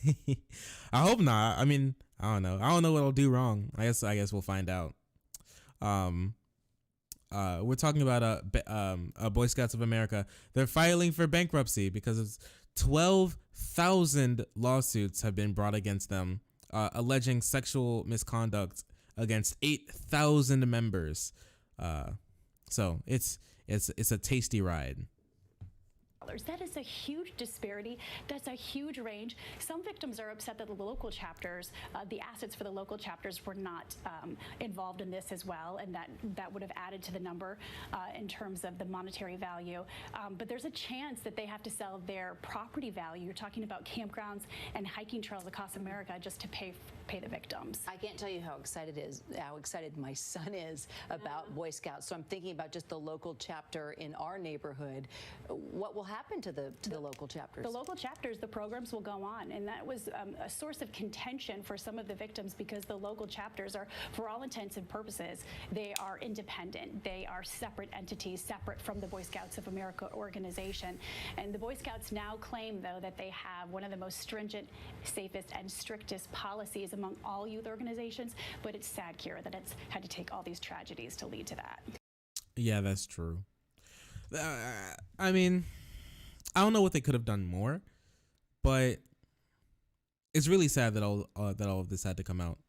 I don't know, reactive policy, while still good that it's in place, all this damage happened already. So hopefully it stops happening in the future. I'm not sure where they're gonna go from now on, but it's a protective bankruptcy. It's rich people bankruptcy, not poor people bankruptcy, where you have literally no money. It's rich people bankruptcy that that helps you protect your assets. So I want to see what's going on in the comment section. Dang, that sucks. I was in 3 different Boy Scouts troops growing up, and nothing happened. All I learned was to love nature, help people, and some pretty nifty survival skills. Yeah, I do love being able to start a fire. The only thing that the Girl Scouts have, Thin Mints. Very true. Big true. Have you eaten s'mores? Yeah, true. No pedophile tendencies. Just a whole bunch of Thin Mints. But also Girl Scouts has just become like cookie selling, and that's it. They lost funding when the Mormon church stepped out of the program. Exactly. I don't know about the Mormon church being in the program. That's true. I work with many guys from the Mormon Church, and that they were involved in scouts, including with their kids. I must say it's gotten expensive to be a member. And good riddance, the Mormons' influence over BSA was over half the reason BSA was having so much trouble today. I have no clue if this is true. I have no clue what's going on. Who are they talking to? Spaghetti Monster? What's going on here? The individual packs turned into mini religious fiefdoms that were really unwelcoming to people that weren't Mormon. My brother's a Christian and his devout wife. Blah, blah, blah, blah, blah. Okay. I mean, if some chapters were turned into like conversion groups to get people to be Mormon, I guess. Yeah. I disagree. The Mormon one that it's just anecdote Andy. Everybody's an anecdote Andy. I disagree with the one with the Mormon. With the Mormon one, one half of the members not being members of the church. As a friend and fellow bros, not as outsiders. LDS Church. Going. The rest of America is currently suffering. The program, plenty of things, education. Okay. Interesting. I don't know anything about that. 8,000 claims is incredible. Oh, yeah. Mostly because they aren't 8,000 claims. Oh, we found it. The total number of scouts in the period is close to 100 million. The abuse rate is likely to be much lower than the abuse rate for non-scouts. Well, they only allowed LGBT members to join less than 10 years ago, so the Catholics on the other hand. You know, people were gay before 10 years ago, right? Like, I'm quite sure gay people were in Boy Scouts of America and didn't cause a massive problem. I'm pretty sure this is just a problem that has been going on that nobody looked at. White gay males, LGBT addicted to kid butt. Definitely. Because they didn't exist until 10 years ago. And then they swooped in and devoured kid butt. Because that's exactly what they do, I guess.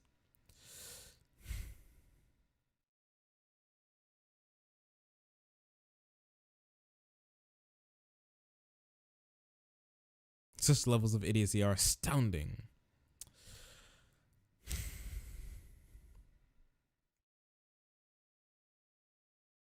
Amazing. So yeah, now it's just on probably just to blame gay and black people. That's probably what they're on to now.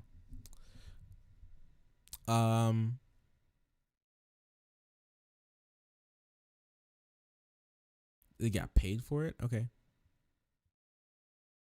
Makes me very sad. You're an Eagle Scout. You're a Boy Scout headmaster. Your Boy Scout headmaster turned out to be a child predator, so he's in prison now. Yeah, I mean, I think any place where you have a bunch of young people congregate and like follow the lead of one person who is an adult, I think you have a greater risk of attracting child predators. This is probably true. Mine too? Oh, yikes, dude. Headmaster. He was a real headmaster, all right? Thank you, headmaster.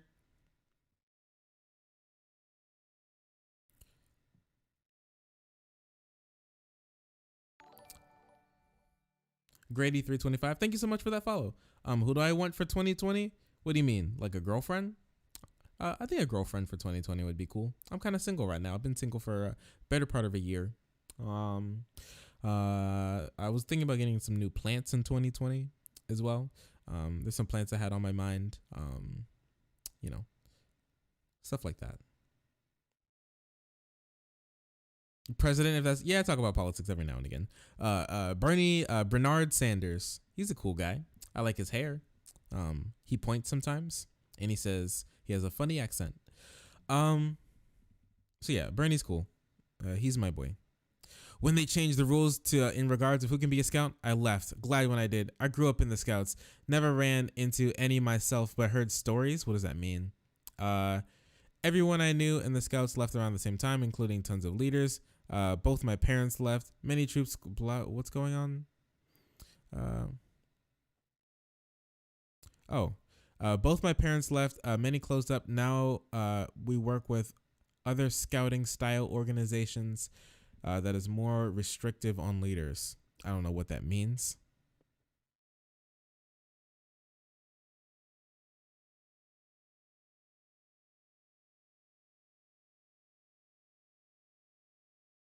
I'm not sure what they did. I don't know what they're talking about. There was, I mean, I don't know if they're talking about like gay people when they allowed gay people to the way they didn't like try and kill gay people for joining or something. If that's the sort of a change that they meant. The rule change, and I'm assuming you're talking about the one that allowed openly gay men to be scout leaders. I feel like you're saying it's making a generalization. Rules more sexual harassment. Are the heterosexual men that touch people of their own gender? Isn't that the definition of? Wait, what? What's going on? The rule, blah, blah, blah, blah, blah. I feel like what you're saying is making generalization of that because this rule change was more sexual harassment because of the gay scout leader. What are you talking about?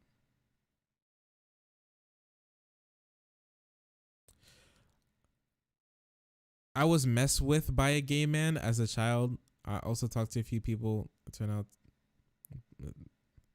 But what are you talking about?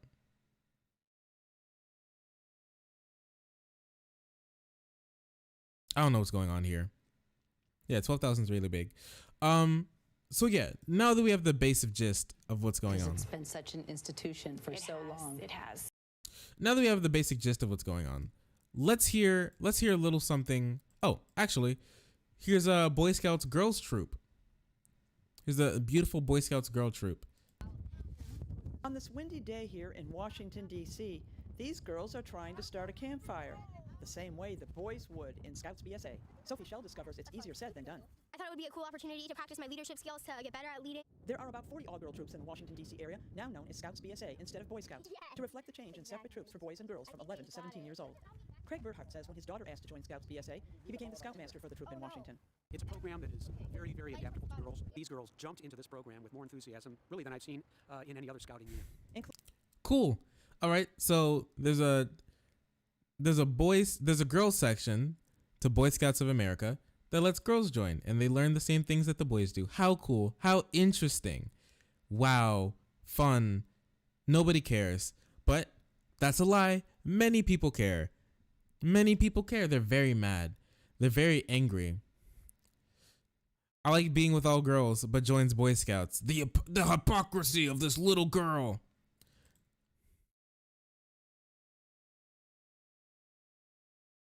See? Oh, see, they're mad. See, here it is. Yeah, but no one wants to be stuck selling cookies and making bracelets. Very true. Maybe the girls want to learn how to build campfires and learn some cool survival skills. That's cool. But the Girl Scouts aren't doing it.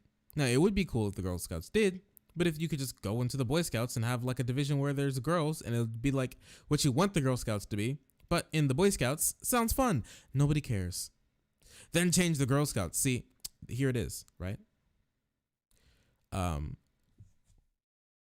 They care because there are women in men's spaces. This is what they care about. They're mad. They're angry. They're molding because there's women, these little girls, these girls like between 10 and 17 are in their own. Let's go. Let's actually listen. Olivia Hurley, who decided to join because her brother isn't scouting. I think I'm going to be able to get out of more life skills. I like being with all girls because it gives us opportunity to learn about each other and to empower each other. But admitting girls into Boy Scouts has angered Cool. Girl Scouts of the USA, which calls Girl Scouts the world's single best leadership development program for girls. The organization is suing the Boy Scouts of America for changing Boy Scouts to Scouts BSA. Here in Arlington, Virginia, the girls in this troop are reciting the Scouts BSA oath. And getting lessons on first aid. And not tying. This one over that is when you're going camping, you're using ropes to like help carry stuff. As well as Can you imagine? Can you even imagine being this mad, molding this hard about girls being in a little division all by themselves, doing absolutely nothing, harming no one, learning how to fold the American flag, tie knots, and start fires? This is what you mauled about. This is what you get. Can you imagine how far your life has fallen to actually care about this like that? Scoutmaster Megan Thomas says the girls are jumping into the program head first. They're excited to be pioneers and being a part of an all-girl troop. Like other girls, her daughter Sophie said she joined because she thinks the Boy Scouts are more adventurous than the Girl Scouts. It gives us more opportunities to go out into the outdoors and like show that just because we're girls doesn't mean we can't go hiking or camping. But her sister Wow, how cool. How cool. How nice. Wow. Girls find their find a little pocket that they fit in the Boy Scouts. Now isn't that amazing? This makes no sense. Shaking my head. Why was the conjuring of the two why was the conjoining of the two scouts ever a thing? Who cares? Why does this hurt? Why are people? What? I don't get it. There's nothing wrong in this video. It's just a bunch of girls learning how to tie knots and start fires.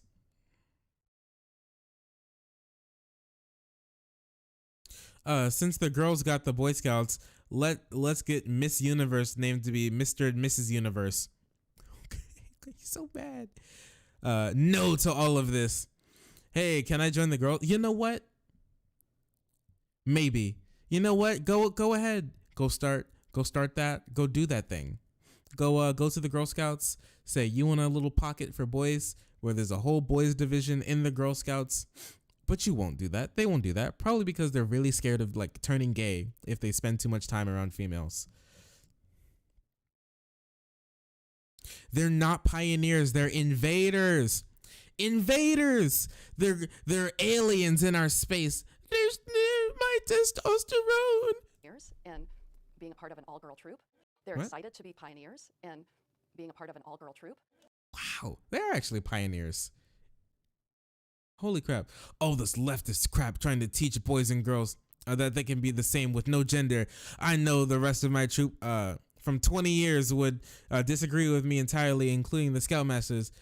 Boy Scouts are for boys, Girl Scouts is for girls. This is like a 5-year-old mentality. Like, I don't know if I'm talking to people. I don't know if these people are like actually 11 years old here. And this is what we're seeing, just a bunch of 11-year-olds whose stepdads made accounts for them so they could watch TV, so their stepdad can drink beer and watch the Super Bowl. But I don't know what's going on. But it's incredible to me that you mauled this hard about something that means so little to anybody. Only good is coming here. Only good. Only people are enjoying their lives. Nothing changed in the Boy Scouts division for boys. Nothing changed. Absolutely nothing. None of the rules changed. They didn't have to start learning how to put in a tampon in their like butthole or anything. They're fine. They're perfectly fine. They're okay. Nothing's happening. Nothing's happening. These people need a hug. Can you imagine? Can you even imagine how mad they are? Put the boys back in Boy Scouts. If you join the Boy Scouts, outsource what? If you join Boy Scouts to be outside more, then go to your backyard. Well, then why join the Boy Scouts at all? I guess just go to your backyard, bro. Pregnancy merit badges, haha. Can a boy join the Girl Scouts? I mean, maybe if you push them hard enough. Oh, he's a Clown World guy. All right, so molding very hard about females joining. Let's go now to the Deplorable Choir. I didn't know who this was. I had absolutely no clue who this was for a second, and then I remembered. The Deplorable Choir are these two women, these two wine moms who absolutely love Donald Trump. They have no clue what they're talking about. They hate gay people. I'm quite sure that they do not like minorities. I know for a fact they do not like Muslim people. Not sure of their not sure how they feel about Hispanic people, but we do know how they'll feel about gay people, and we'll get to that very quickly in just a moment. So I'm pretty sure they had to make a new account. They've been around for a little while, and love my terrorist squashing president. I don't know. Okay, Virginia gun rally song. Oh no, dude. God, guns, and appreciation. Yeah. They're still trying to park. They're still trying to spark that life. 3 weeks ago, they what they do is the songs. I guess they do more like I love Trump songs. Cool. I guess I don't really care. But she has something to say about the Boy Scouts, caring about people getting raped and or molested in their ranks. So she's very mad that the Boy Scouts care about people getting molested. We'll get into that. Get woke, go broke, beef with Boy Scouts. Oh, my butt is itching today because it's a thing I read in the news yesterday and I haven't heard anybody talking about it, so I thought I'd make you a video and tell you what's on my mind. Seriously, on the left, all they like to do is talk about climate deniers, like we're all some climate deniers. Well, I want to talk about nature deniers because they are climate deniers. They are climate change deniers. They are. When you go, well, the Earth goes through natural heat patterns of heating and cooling, and actually, CO2 is good for the environment. Yes, you're a climate denier. I'm sorry, but you are. right now in America we have a real problem. Also, nature denier. Probably what they're going to say is that females should not be anywhere near males because they'll, if they get too close, they'll explode. And that is the love is love and the marry whoever or whatever you want crowd. Yes. Go ahead and marry whoever you want. Love is love. Good job. If you love something, go ahead and marry it, dude. I don't care, but they do a lot. Is injecting their lunatic liberal policies all over our iconic American institutions, and I am talking about the a match. Leftist ideology all of our American. What did she say? Liberal policies all over our iconic American institutions. Iconic American liberal policies all over our iconic American institutions. Who cares? Holy crap. Wow, getting this mad about letting just regular human beings be a part of your being a part of your group. Wow. And I am talking about the Boy Scouts because if you don't know it, they filed for bankruptcy because yes, they did. Thousands and thousands of sexual harassment cases against That's them. True. And I know that means they're not finished, they're not completely closing, but to me and my household, it means that they are headed downhill faster than a snowball headed for hell. Tell me something. Thank you, Karen. Please get more mad, Karen. Who out there thinks that a program designed for little boys to grow up and learn to be men, that it's a good idea to bring in gay troop leaders, transgender troop leaders, and little girls?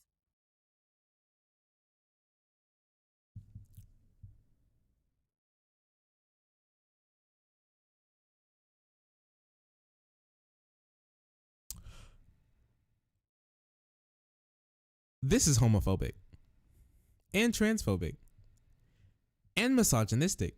3 things. Look at that. I used words. I used the words. I did it. This is just more of the all gay people are rapists meme, which is not borne out in data. Actually, I'm quite sure that the demographic who does the most amount of child like molestation are women. I'm quite sure of that, actually. And I'm pretty sure that most gay people don't want to rape a kid. I'm quite sure they don't. I'm very sure that they don't. I don't know. Imagine this being a thing about white people shooting up schools, right? Can you imagine that a school where people are and kids aren't allowed to carry guns, that you would have white people there who want to shoot up schools because white people want to shoot up schools. That's what they do. It's in their blood. They have the shoot up school gene. It's right there. next to their mayonnaise sipping Gene.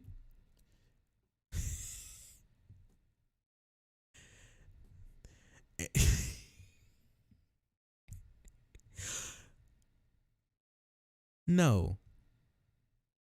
And like they said in the video that we just watched, the girls have their own separate division, completely away from the boys. I'm quite sure they don't even interact at all. That would have nothing to do with the assault cases. Gay people and trans people have nothing to do with the assault cases.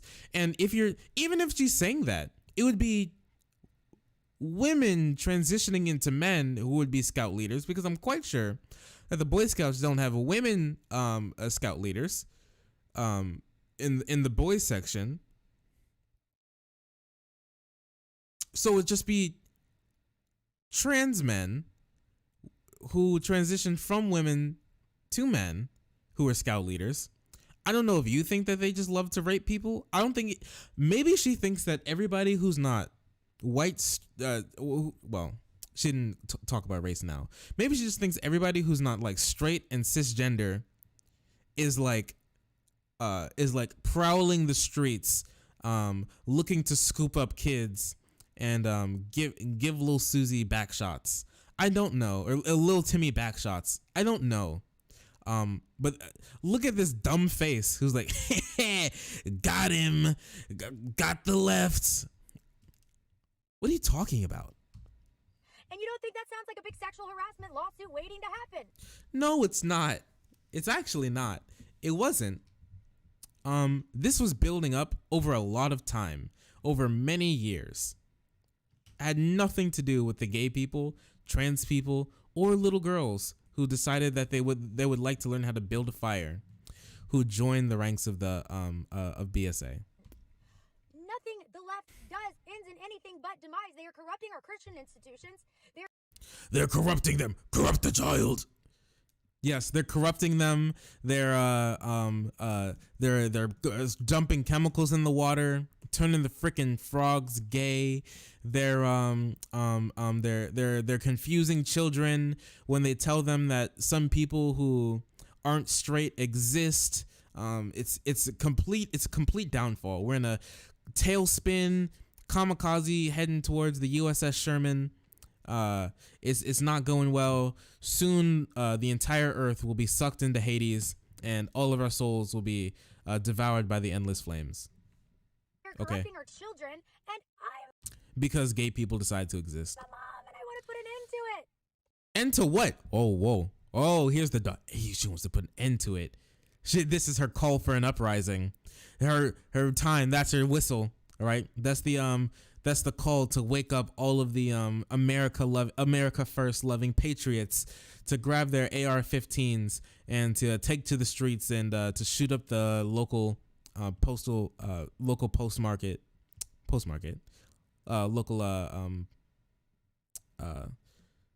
office to trigger the libs, I guess. Pete Buttigieg right now wants to put like a big pork-filled bill for LGBTQ suicide prevention, and I just want to be like, Is she against that? not see the hypocrisy? You introduce these completely unnatural ideas. You spoon feed this bull onto our children. You confuse them and corrupt their little innocent minds, and then they commit suicide, and you can't figure out any other solution other than passing a bill that pushes more propaganda down their little heads? What are you talking about? Does she think that the left invented gayness? Does she think that like Pete Buttigieg invented like transness? What is she talking about? This is wild ramblings from an unhinged human being who should not be listened to, but it got 10,651 views. That's incredible to me. Maybe she thinks like the Pope of maybe she thinks that the Pope of leftism and their closest confidants got together in a room in their secret lab in Yosemite, in the Yosemite Mountain. It's like the volcano. It's a volcano hut. Fortress of Solitude, and they were talking, and they're like, "Ah, yes, I have an amazing idea. Listen to me, listen, everyone. We shall invent gayness and foist it onto the American population so little kids kill themselves." And everybody started laughing, and they started crafting it. They started crafting the gay serum with sugar, spice, and everything homo, and they put it into a big plane, and it's just like Scarecrow in Arkham Knight, right? He just like flooded the city with his the gay toxin. In all of the world, which was completely straight and completely cisgender and never bisexual and never deviated from the hegemony of just being straight, were instantly turned gay in the blink of an eye, just like the coronavirus, spreading from country to country, leapfrogging, destroying people's lives. The gay consumed everything until we live in this permanent world of perpetual darkness, which is gay people existing, and it's terrible. Yet nobody talks about it. Nobody talks about how the left has destroyed the world and invented homosexuality. How could they? How could they? Teaching kids that trans people exist. Oh my gosh. Teaching people that you could use a condom if you don't want an STD. How could they? Absolutely shameless. Wake up! Oh my gosh. And y'all, I am a mom of boys, so this matters to me. And I just want to be like, why can't I am a boy and I don't care. we be smart? Like, it's so easy. It's so simple. Let's get back to the basics. How God made us. The fundamentals, y'all. Boys are boys. Girls are girls. Draw a line in the sand right there, and we will all be happy. It's factually incorrect. They won't be happy. What are you talking about? You can't force people to be something that they're not. If you don't feel like a girl, congratulations. Find a way to fit in or move to something else. It's that easy. That's all they're saying. No one's forcing people to be trans. No one's forcing people to be gay. You just are. And people are born gay. They are. I'm sorry. No amount of liberal propaganda will change a straight person who was always straight to be gay out of nowhere. This is like the argument where it's like, well, if we let the gay people marry, then people are gonna start marrying their dogs because then marriage doesn't mean anything anymore. Like, no, nah, dog. If you don't want to marry a dog, then you probably won't. If you don't want to marry a female, then you probably won't. If you don't want to marry a male, then you probably won't. And you don't have to, and no one's going to force you to. This is so weird. I don't get it. It's literally just promoting people live their lives how they want if they're not hurting anybody else. And they hate it. They hate it so much. Institutions in America will thrive, but no, that's just like way too hard for the left, right? No, it doesn't work like that. No, forcing people to live the life that I want them to would make America thrive. Only if I had complete control over everybody's personal life, then the world would be such a better place. Shut up, woman. Shut up. Please stop pissing on everything we hold dear. Please leave I'm gonna our keep children pissing. alone.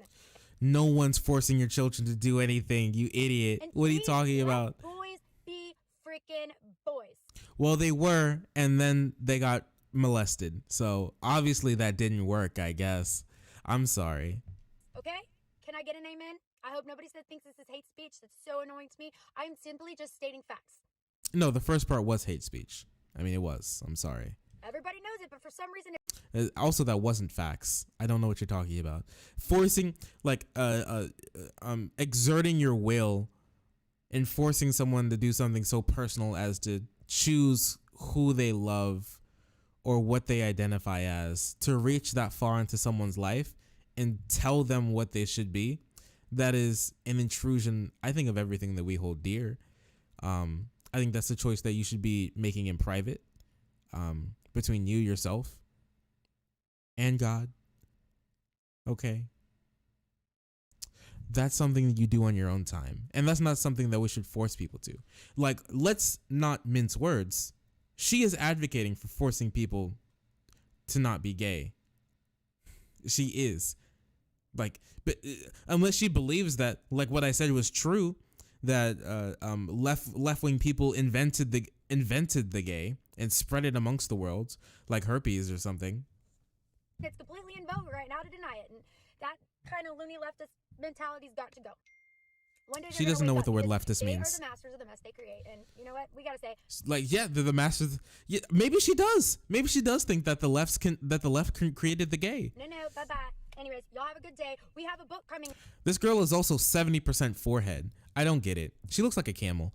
Let's see what the comments have to say. There's nothing more beautiful than a conservative woman. Yeah, okay.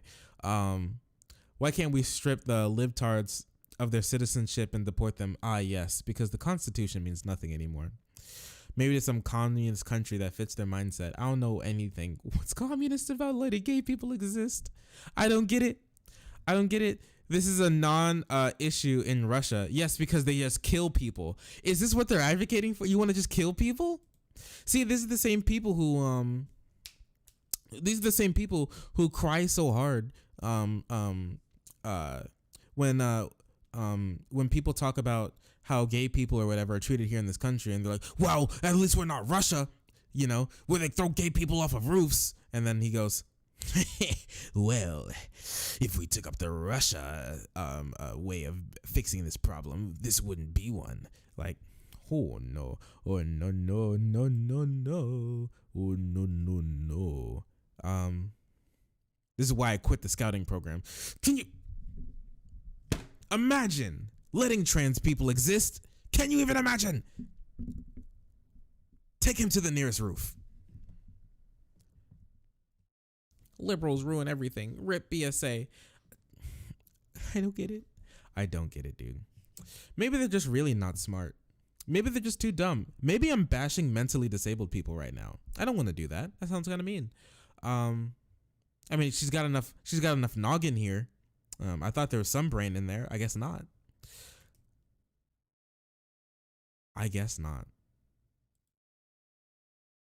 Damn.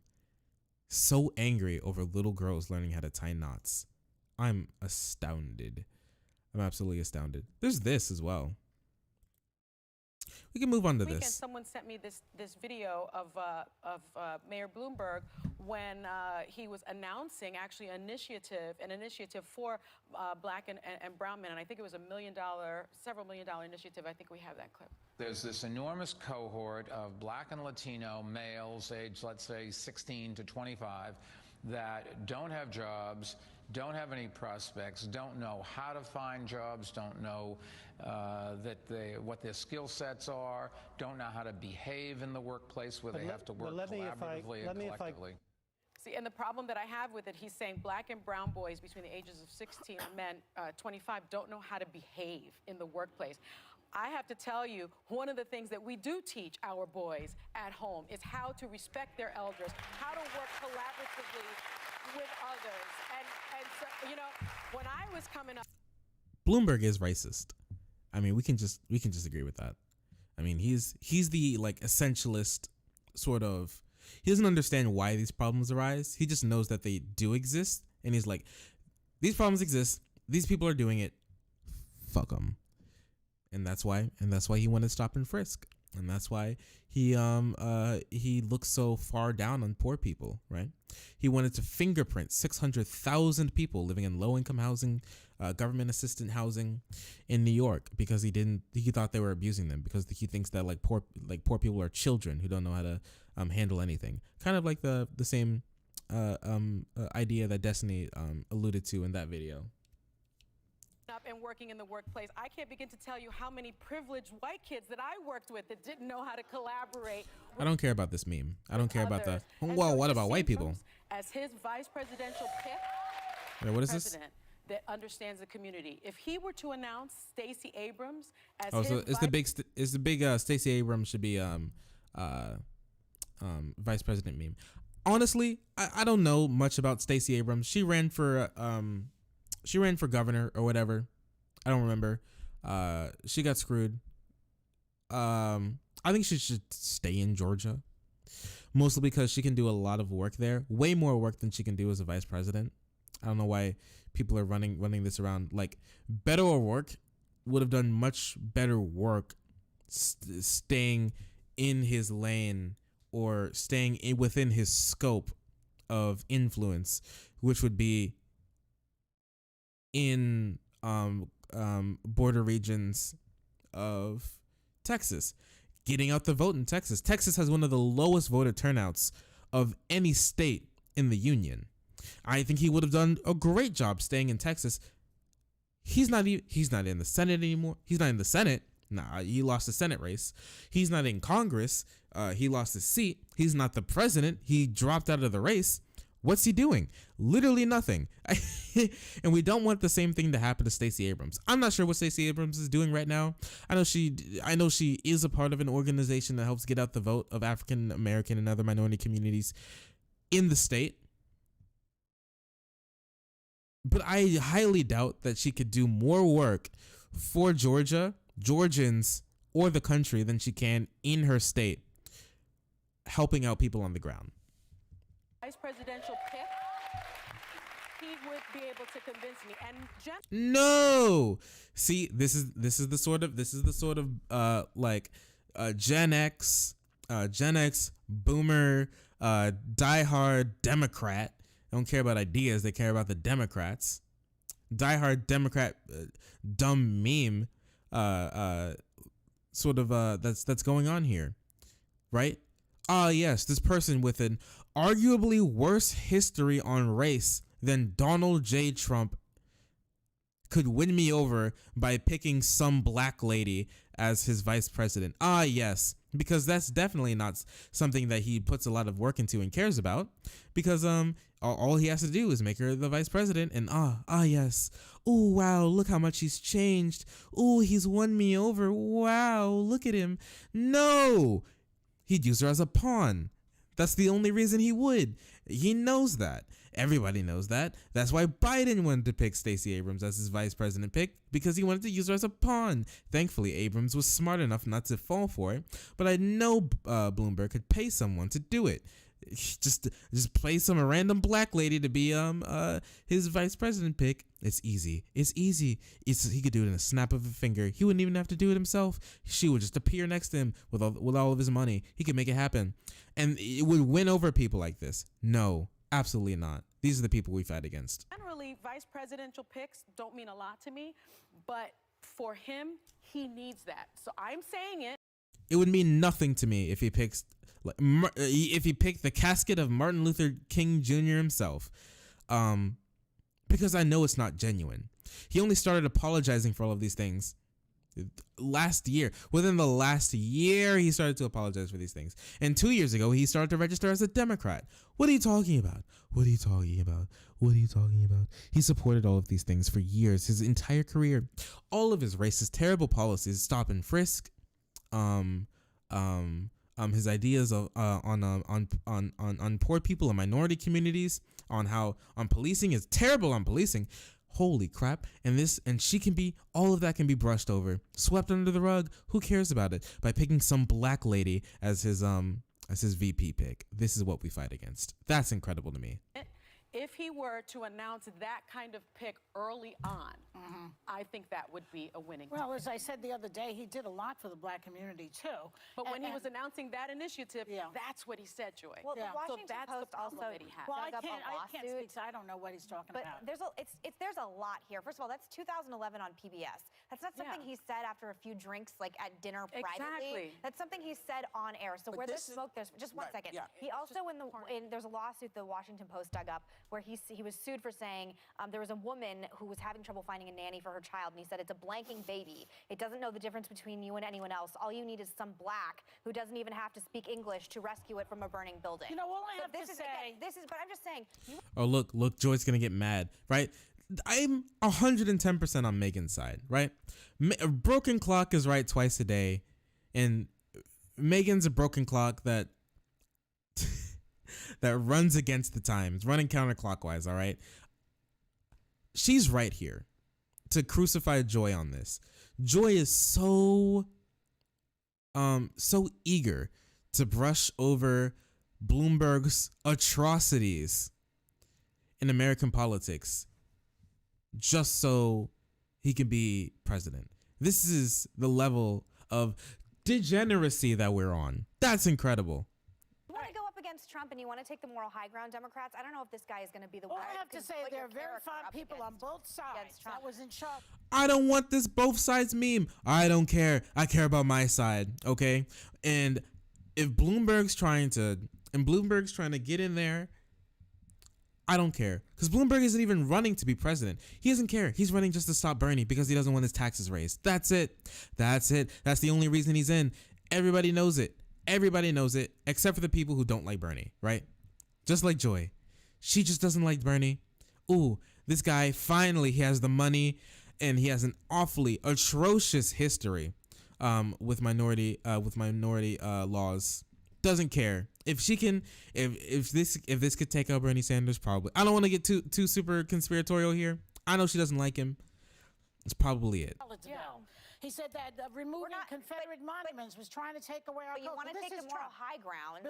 No, I don't care. I don't care. We all know Trump is bad. We all know. Okay? We all understand this.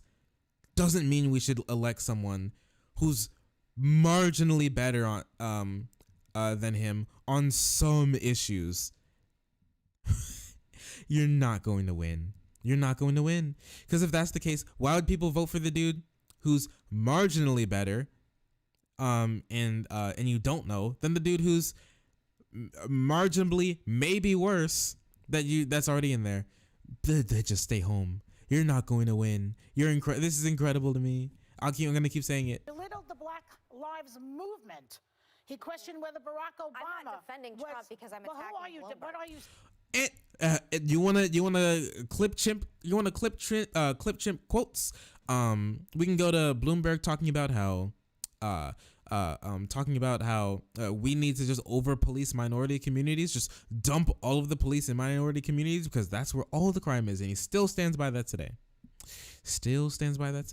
He we can talk about how he called Obamacare a disgrace that got millions of Americans health care that didn't have it before. Now, obviously, I don't think it went far enough, but it's a great step forward. Bloomberg called it a disgrace. He still doesn't like it. Saying that, I'm saying that you're shiny, sparkly guy who's surging right now, which, by the way, everybody surges in primary politics. Well, yeah, I remember when Gingrich did and Herman Cain did. Every candidate surges at one point or another. He still thinks the Central Park Five because he's guilty. A sparkly little. Because you know what? I just think it's so interesting that you have a problem that we are talking about a candidate the way we would any other candidate. He just happens to be at the top getting the attention right now, which is why we're talking about it right now. What? I'm supposed to give Bloomberg a pass? Not on this show. Not with this host. I'd like to know who you're going to vote for. Doesn't matter. She's still deflecting. She still is yet to engage with the points that Megan has brought forward because she knows she can't. She just doesn't like Trump. She doesn't like Bernie. This is the guy. He's got all the money. He can get in there. Then that's all she cares about. Who are you voting for? Who I vote for? True brainworms. None of your business, but I am not voting for Trump, and I'm sure as hell not voting for Bloomberg. So then you're not going to vote. And that's lots of people. You're not voting for Trump, and you're not voting for a Democrat. You said that already. You guys have done a piss poor job of convincing me that I should vote for a Democrat. We're going to be right back. Racist, misogynistic statements. Okay. All right. So. Well, he's denied them, and he's also apologized. Yeah. Wait a second. Wait, you can't deny you said something and also apologize at the same time. Listen, it's one or the other. And he said them. We all know that. You can't, I didn't say it, but also I'm sorry that I say it. That doesn't work. No, dude. That doesn't work like that. It's at least something. It is. You know, now, here's the interesting, I mean, nobody asked me, but I just, I just kind of feel like we have all of this floating around. This has been floating around, all of it, from everybody. This is not new verbiage from Trump. It's not new verbiage from Bloomberg. It's not new verbiage. You know, everybody has stepped in it. Yeah. Mm-hmm. Not like Bloom. Everybody stepped in it. Nobody's wallowing in it. Some people have stepped in it. Bloomberg got down on all fours like a little pig. He calls himself a little piggy. He put the little nose on. He's just wallowing in it. He's rubbing it into his skin, into his pores. He's eating it. He's shoving it up his nose. This is far different than stepping in it. This is far different. I don't get it, dude. you know? And This is brainworms. so I guess I can't get freaked out until somebody apologizes for the grab 'em by. Apologize. Once you apologize for that, then I'll get mad about everything else. But No, this isn't. No, you can't do the. Well, what about him? You know, you can't do that. You can't do that. I don't care about the whataboutism. This is all illogical. Everything falling out of their mouths is completely illogical. This is whataboutism. Just it. Martin Bailey's whataboutism. Nobody cares. All right. I care about what this guy's doing. We all know the other guy is garbage.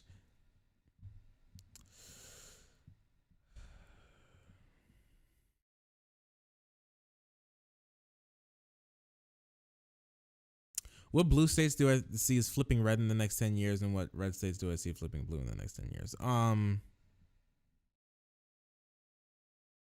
blue state?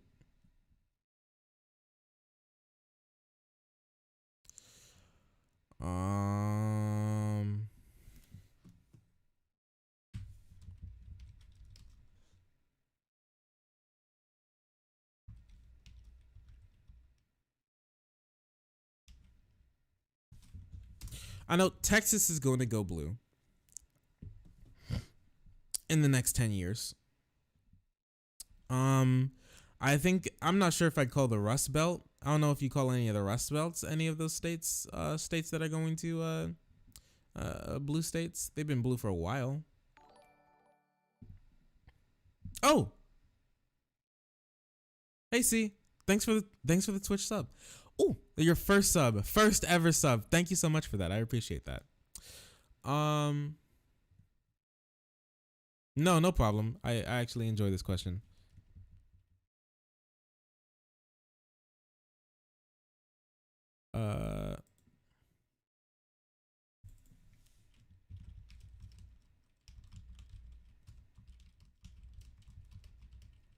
Let's see if we can find something. There was a map I saw a while ago which showed some states becoming more red and some states becoming more blue. I'm not sure. I think the Rust Belt. Well, I'm just not sure which states are moving in that direction, right? Not necessarily the years, because maybe I think Illinois could. Maybe Illinois.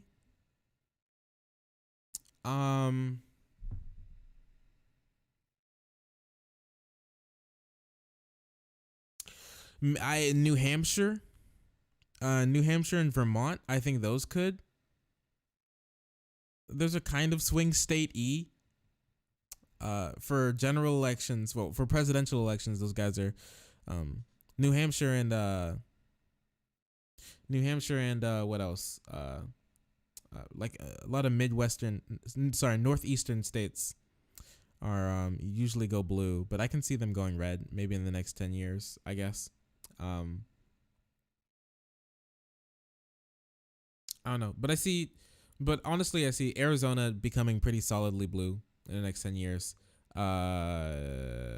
New Mexico, Texas, Nevada, because Nevada is still kind of swing statey. I think Florida could. And I think the Rust Belt someday is going to be pretty solidly red for presidential elections, probably.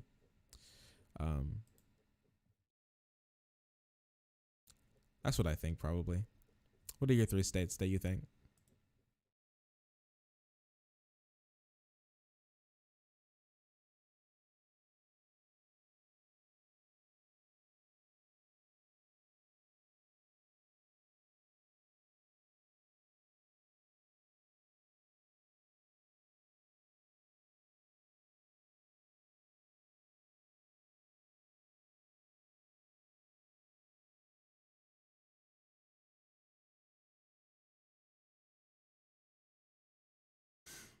Because most of the time it's like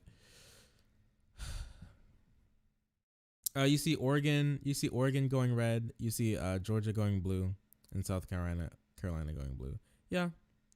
Texas is gonna go blue. I think Texas is gonna go blue before any of those do.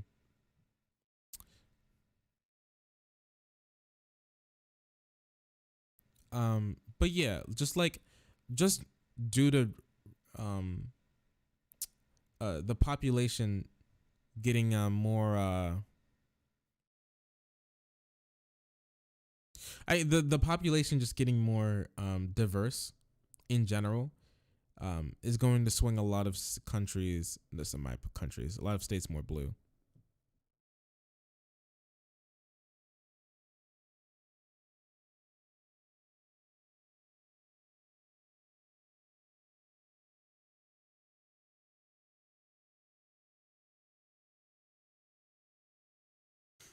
So I just think I think in the next 10 years, if the GOP doesn't change, it's going to be near impossible for them to win a presidential election because they just won't be able to win like they are now. They just won't, especially if Texas goes blue. If we can if Democrats can get a lock on like Nevada and Arizona, then it's going to be even harder.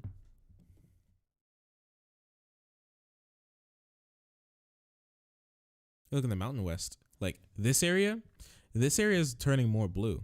Like all up here, it's turning far more blue. It's getting way more left wing movement than anywhere else, and that's going to be bad for them, especially in general elections. But we're not there yet. Everybody to stop eating each other. Trying to get in front, there is a fight that people have to pay attention to. And if we're only going to eat each other every day, I'm not going to watch, No, listen, all right. Out of the 10 billion presidential debates that we've had for this election cycle, I think it'll be fine. Lots of people were complaining, everyone was fighting on stage and the real winner was Donald Trump because no one cared about him and they were talking about, listen, all right, Donald Trump isn't on that stage with you. Donald Trump isn't the one fighting for you for the Democratic nomination, okay? I think out of the billions of Democratic debates that we had this election cycle, it's only 9, all right? I think it's fine for one of them to be focused on the people who are actually on stage. I'm fine with that. I'm perfectly fine with that. I'm happy with it. I like it. And everybody seemed to like it as well. That's good. That's how democracy should work. We shouldn't always be caring about outing the next person. We should always be caring about putting for the best ideas. Maybe in this election cycle, the best way to do that is by outing the person who's in the office right now. But come on. I don't care about this. The real person who won was Donald Trump because no one actually cared about him and they only talked about the people who are actually in competition for you for this single spot at the Democratic ticket. Like, yes, of course they're going to focus more on that. All right. I think that's fine, especially when the race is heating up. Super Tuesday, where 38% of the delegates vote is in 2 weeks and people are on the cusp of not even getting any points then. Any delegates in some of these states, in some of the biggest states, Texas, California, all right? Maybe Florida. I'm not sure if Florida's voting. Illinois, all right? Virginia. All of these places, some people are on the cusp of not getting anything. I think it's important for them to go out on a limb and actually attack the people who are competing to get those delegates. I think that's fine. Maybe that's just me. Maybe I'm just a boomer. Maybe I'm just old-fashioned. Because there's other stuff that I'm worried about that I feel like they should be worried about. And if everybody's going to be pulled up by their short hairs because of stuff that they've said in the past, everybody better get in line. Yeah. Everybody better get in line because No, I don't care about this whataboutism. That's all they have. They can't defend it. And see, this is exactly what happened to Bloomberg on stage, right? You can't fight whataboutism when there are 5 other people, when you're locked in a room with 5 other people who want to tear your throat out, okay? You can't whataboutism your way out of that. And he got destroyed. He got trampled, all right? That's why none of this would work outside of their little view bubble. None of this would work. You can't whataboutism your way out of millions of people's constitutional rights being infringed on for years on end. You can't do that. You can't do it. You just can't. And that's what showed in last night's debate. And that's why Bloomberg got absolutely destroyed. He had nothing to say.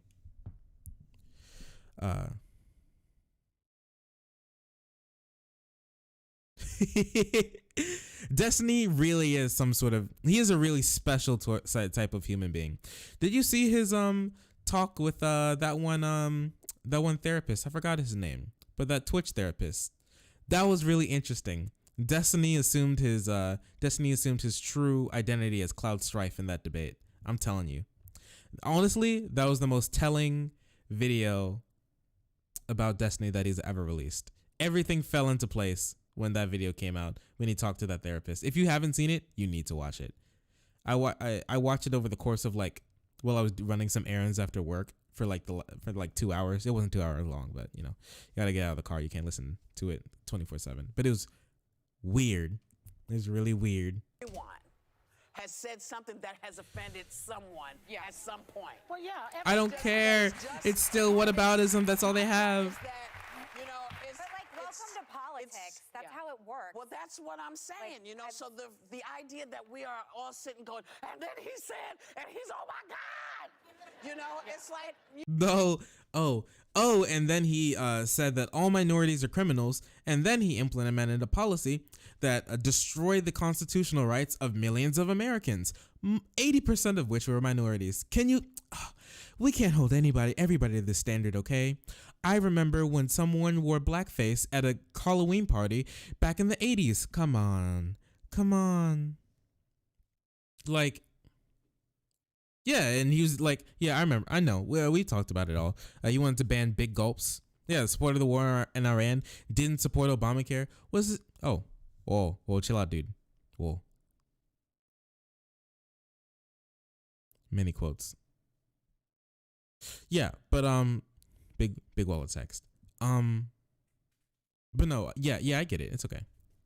No, it's all right. We all hate Bloomberg here. And this rampant whataboutism by The View is not only dumb, but it's also dangerous. You shouldn't be propping up this guy like this. If a quarter, if 1/10 of the things were, of 1/10 of the things stained the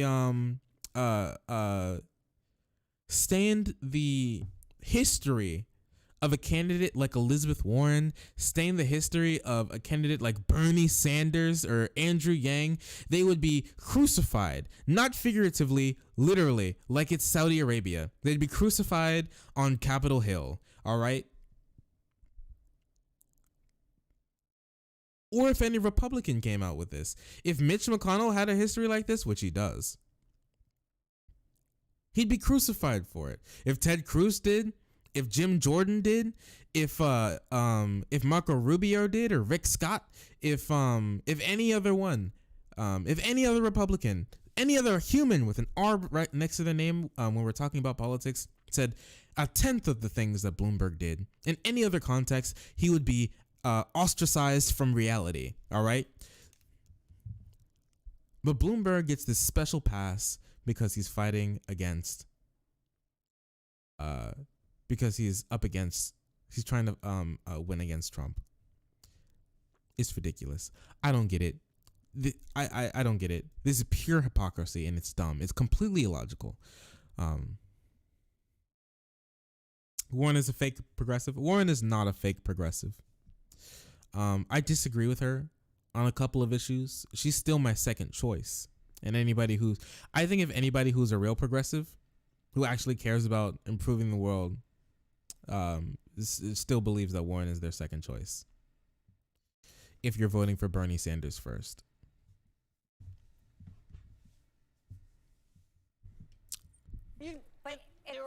There are worse Everybody who's running in the Democratic Party apparently has some Everybody. Michigas. Yeah. But at the end of the day, one of them will be going up against the racist and misogynist in Trump, in chief. Yeah. That's true. She was very mean to our uncle Bernie Sanders. So maybe we should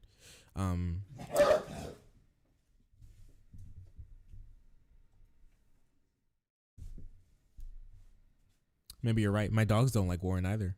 So let us always bear that in mind when we have this conversation. That's all I'm saying. But I think the idea that I should come on here and just give candidates passes who are surging, which he is right now, and he's going to make the next debate stage, and that we shouldn't bring up real issues that even if Democrats don't want to look at it, Republicans sure as hell You will. should absolutely do that. We're here to counterpoint it, though. There are different variations on it.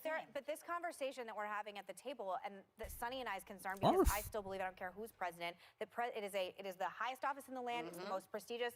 We should vet whom. It is a privilege for that person to be there. So having conversations about Bloomberg and his extremely problematic comments on PBS is more than fair game. He did it publicly. We're not trafficking in anything incendiary here on this show. And I will say, for him to come out, I said this on Thursday and Friday, for him to come out expecting nothing to come out and for the View not to be talking about it as a hot topic is ridiculous. Just because he has $1 billion? Why did he say that? He didn't say that. There's an impression in the media. And He didn't say that. We should just Okay. give him a pass. I have a counterpoint to your point. That's all. She never once did she bring up a counterpoint. She said, well, what about Trump? Well, other people said mean things too. That's not a point. That's not a point. That's not a counterpoint. No one should be able to stand on that. She has no ground to stand on. Her house is built. Her Bloomberg $1 million condo is built on a foundation of sand, and it's sliding down a hill at 1,000,000 miles per hour into the sea. This is dumb, and I'm upset. Bloomberg is a good racist. Yeah, but he's a good racist. He donated to Democrats. He good racist. He good boy. He very good boy. I pet his belly. Ooh, I pet his belly. Ooh.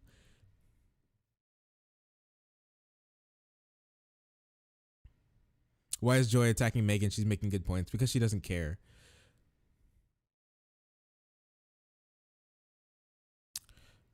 Everyone else is wrong. Everyone else is wrong. John McCain's daughter is right here, and everybody else is wrong. Everybody is cringy except for John McCain's daughter, and she's right. I hate that. I can't begin to tell you how many privileged white kids who don't collaborate with others. Megan. Megan. That is Megan. My father. Yeah, I'm not a McCain fan, but Joy is absolutely absurd. It doesn't make any sense whatsoever.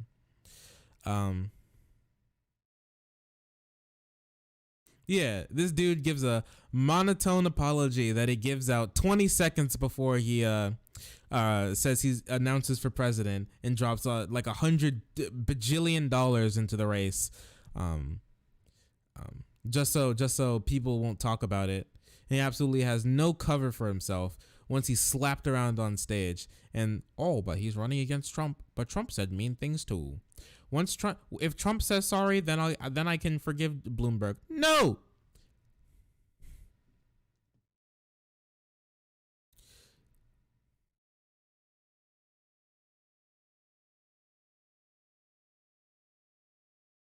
True. We don't need somebody to like tokenize Stacey Abrams, okay? Like I said, Abrams can do way more work for this country in her state of Georgia than anything else that she could do in any other part of the country. Yeah.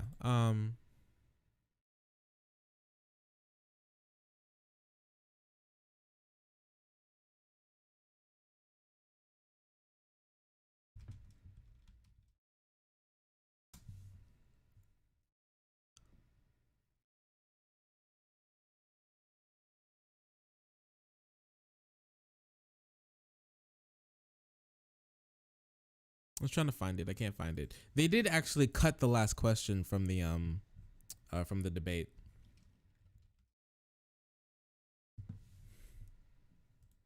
You can do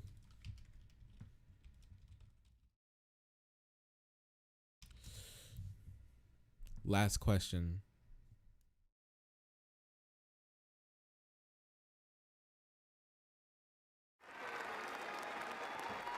States. I have passed over 100 bills as the lead Democrat after congressional district. But let's just be clear that overseas border security.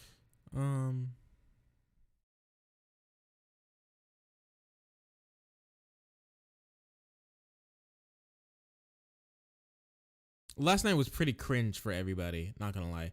Warren did the best in the debate. Bernie was second, mostly because he was able to stay out of the fray. Bloomberg caught most of the heat. If Bloomberg wasn't in, Bernie would have caught most of the heat, and it could have possibly gone bad for him. Obviously he's weathered the storm before, but this close to an election, it's better. Being safer is the better option. He stayed out of the worst squabbles when he could. For long portions in the debate, he was very, very quiet, and being the front runner and doing fine in a debate means you won. I'm comparing, as in just like how they did in the debate, not regarding polling. Elizabeth Warren won. I think Sanders came in second. Our boy Bernie came in second, and I think maybe Biden woke up a lot. I think Biden's is gonna help himself. He's been in free fall over the last couple weeks, so it'll help himself out. I'm not sure if it's too little, too late. Warren did really good. She stuck it to Biden. She was pretty active for the entire debate. She talked the most. She looked pretty fired up. It looked a lot more like her last stand than anything else. So I think she did really well there.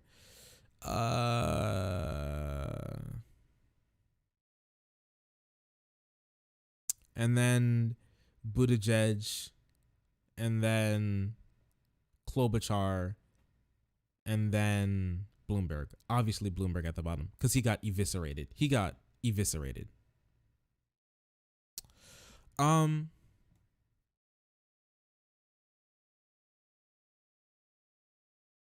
Can we find it?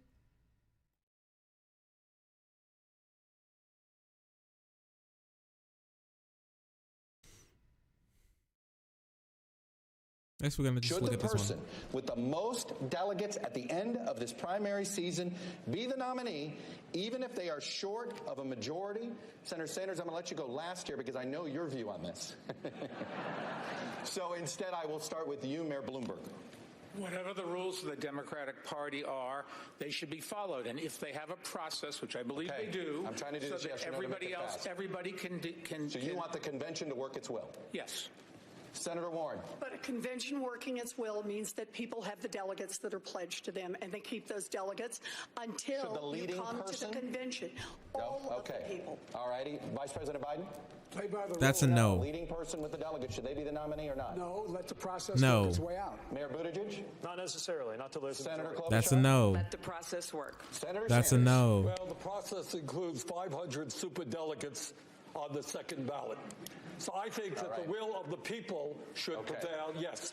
Thank you, guys. The most votes should become the nominee. 5 no's and a yes. So what you just heard there was Chuck Todd asking the final question in last night's MSNBC debate live from Nevada. And the question was basically, does the person with the most delegates automatically get to become the nominee even if they don't have a majority on the first ballot? And everyone but Bernie Sanders said no. All of them, Warren and Bloomberg and Biden and everybody else, said that the process should quote-unquote play itself out. But what they mean by that, and I'm not mincing words here. So yeah, we don't need this guy to talk for us. Yeah. So they don't care about democracy. They're in it to. I think when these candidates figure out that they're not going to win, they're just Hail Mary stop Sanders. That's it. They're going to be in full stop Sanders mode. And that's it. And I don't know. We're going to see how far it gets. Right now we're looking at an insurmountable lead. We need an insurmountable lead. But we'll just have to see where it goes. Let's look up a contested convention.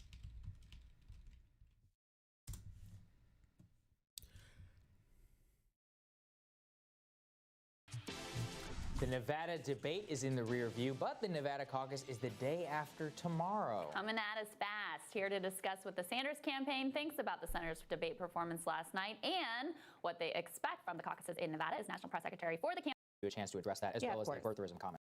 All right, whatever. Right there at the end. What did you make of that? Not a single candidate but Bernie would pledge to. than fighters. The reality is our base is strong, and there are a lot of people who really do see #OnlyBernie as the only solution to a myriad of really important problems that are too far down the path of that hypothetical, because what we need to do, it's clear, is really blow this thing out so we're not in that scenario.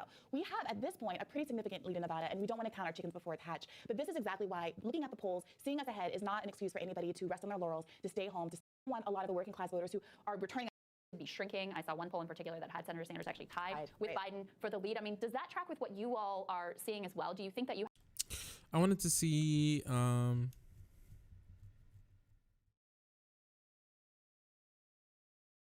more about a contested convention, because I'm not sure where the delegates go during a contested convention.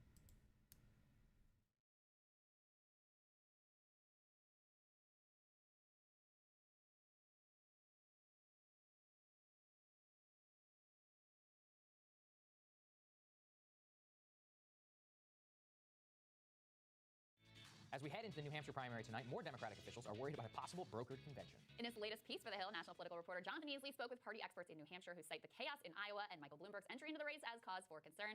Jonathan joins us now via Skype to discuss what he is seeing on the ground. Great to have you, Jonathan. Hey, thanks for having me. All right, so we don't want to read too much into these things, but Michael Bloomberg did just win Dixville Notch. So just to underscore the point that you're making about these fears of a brokered convention, I'm sure data points like that don't help. No, they don't help. And look, we can preface this by saying there's a long way to go. It's still possible that one candidate could break away from the pack, start steamrolling the entire field, and win a majority of the delegates. But obviously, the muddled results coming out of Iowa, both the split results between Bernie Sanders and Pete Buttigieg, along with the delay in reporting the results, didn't add any clarity to this race whatsoever.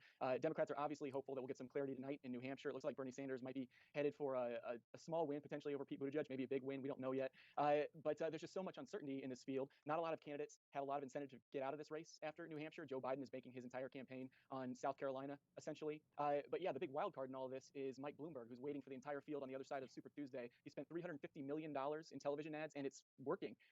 He's gone up to double digits in national polls right now. Like you said, the Dixville Notch. I mean, Bernie didn't win that because we had a few people write in Mike Bloomberg's name. There's some surprising support out there, I think, for Mike Bloomberg. Now, maybe that will change once he gets on the debate stage with these folks, but I mean, it's just hard to know what to expect in a field that has two billionaires that are dipping into their pockets too for this airwaves war, just blanketing the airwaves, essentially. Bernie Sanders looks like he's picking up steam. A lot of candidates in the centrist lane. Still a lot to figure out, but it's starting to look more plausible to some Democrats that no one will get a majority of the delegates. So, Jonathan, who have you been so you've spoken with these Democratic officials. What do they say about a broker convention? Are they generally committing to the idea that if you come into the convention with the most delegates, that you're going to be the eventual nominee, or are there going to be some backroom deals? Or are they going to swing it? Which way are they thinking right now? I mean, you know, it's early for them to speculate. I mean, you know, I think they would prefer to avoid a brokered convention altogether. Obviously, they feel like that's what we're looking at right now. Now, if someone like Bernie Sanders comes in with 45% of the delegates, something very close like that, I think it's going to be very hard for another candidate to make the case that they deserve to be the party nominee. But also, Bernie Sanders does not want to go into a brokered convention at all. Obviously, he and his supporters do not trust the process. They don't trust the national party, and they really don't have a lot of support within the national party. Right? Their support is more working class people, young people across the country who are not necessarily involved in the machinery of the Democratic Party. So he wants to avoid that at all costs. I mean, just the nature of a brokered convention, I think, is backroom deals. But I think if someone was close enough, it would probably swing in their direction. But that just sort of adds to the uncertainty of this whole thing. Right. Yeah, there is certainly no love lost between the Sanders movement and the DNC, and I mean, frankly, for good reason, especially after the mess that occurred in Iowa. But it seems to me, Jonathan, as there is this sort of muddle in the centrist lane of people trying to be the anti-Bernie candidate. You've got Pete, who had a steam coming out of Iowa. You've now got Amy Klobuchar, who looks like she may finish in an unexpected, maybe even third place. She could grab that comeback kid mantle. And what it occurs to me is that as long as there are so many other candidates dividing up the vote, that's an ideal situation. For This year in 16. What? What'd you say? 100%, and it's sort of ironic. I mean, in 20. The issue in 16 is the super delegates could first vote in the first round too. Yeah, that was the biggest issue. I don't think super delegates should exist in the first place. There's no reason to. Let the people just vote like you would in any other regular election. But I'm not sure how I feel about republicanism in general just yet. So that includes the delegate process, any delegate process, even the regular delegates. I'm not sure how I feel about that. I'm not sure how I feel about the electoral college. I'm not even really sure how I feel about the Senate. So just most delegate processes that arise from the idea of republicanism, I'm not sure how I feel about at this current point in time. I still have to formulate all of my ideas on it. It should just be the most votes. I believe that. I think when it comes to a nationwide election, yeah, because we don't vote for senators, senator. We don't vote for senators with delegates. I think I'd like it if we viewed the president as just like one big senator, where the most votes win. I know a lot of right-wing people try and say that, oh, but California and New York are just going to run the election. No, I think it's pretty clear that there are more people in this country than California and New York. Honestly, it would be better for right-wing people because, for one, you won't be locked to a certain party. You'll just be able to vote, which is cool. So the right-wing candidate could win more conservative Democrats. They could. You could just vote. So the 30% of the hardcore Republican vote in California will finally have their voice heard. The hardcore left-wing vote in the deep South could finally have their voice heard. I feel like it'd be far more Democratic, but it would be far less Republic. So, and we are still a democratic republic. Those two words are still a big thing. So that's just me. I think I'm fine getting rid of the Electoral College when it comes to electing the president. I'm not sure how I feel too much about the Senate, I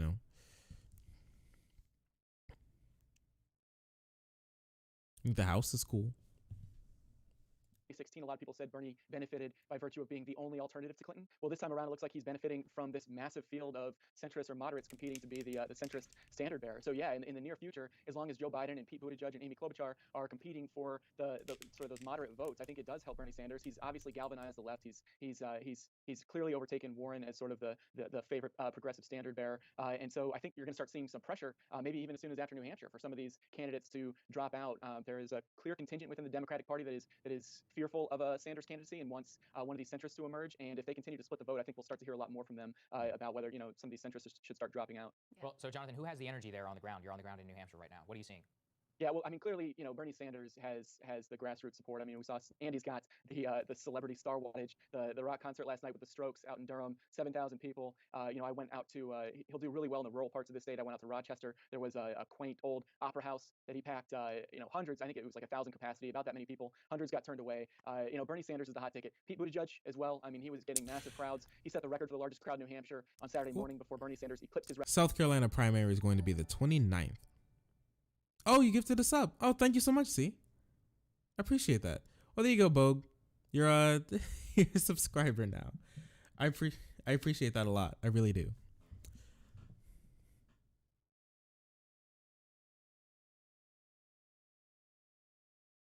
So yeah, the South Carolina is the 29th. And a couple days after that is going to be Super Tuesday. So South Carolina is going to have a little bit of a decent effect on who's going to come out on top on Super Tuesday. If Bernie wins New Hampshire, not my bad, he already did.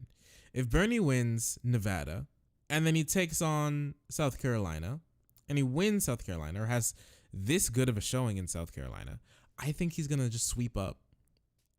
He's going to sweep up Super Tuesday, and we rock it in real good, real tasty like, all right. Oh, Wisconsin. Puerto Rico, por favor. This is where we think most of the delegates are going to come from. So I think it's going to be pretty hard. If he picks up an average of 1,500 delegates, if he gets 1,500 delegates, I think it's going to be very hard for them to steal it from him.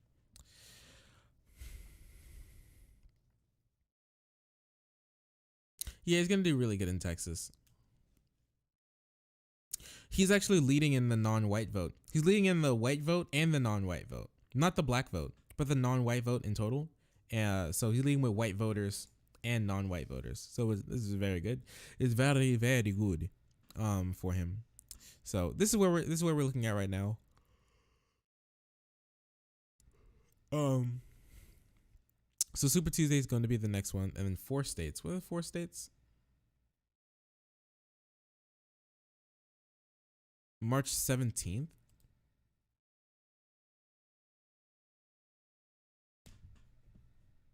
I don't know when that is. No clue when that is. All right, we're just gonna have to see.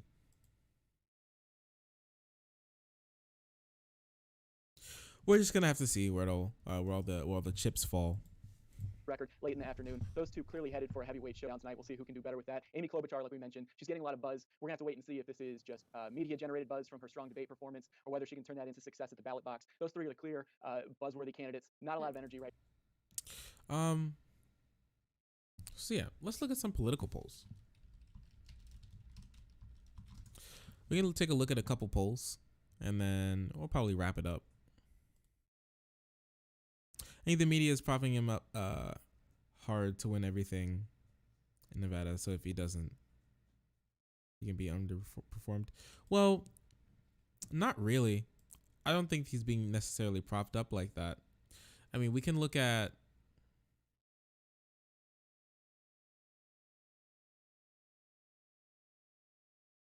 where is it?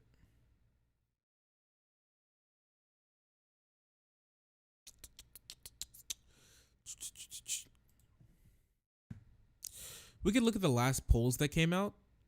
So what's this? 1, 2, 3, 4, 5, 6, 7 polls that came out.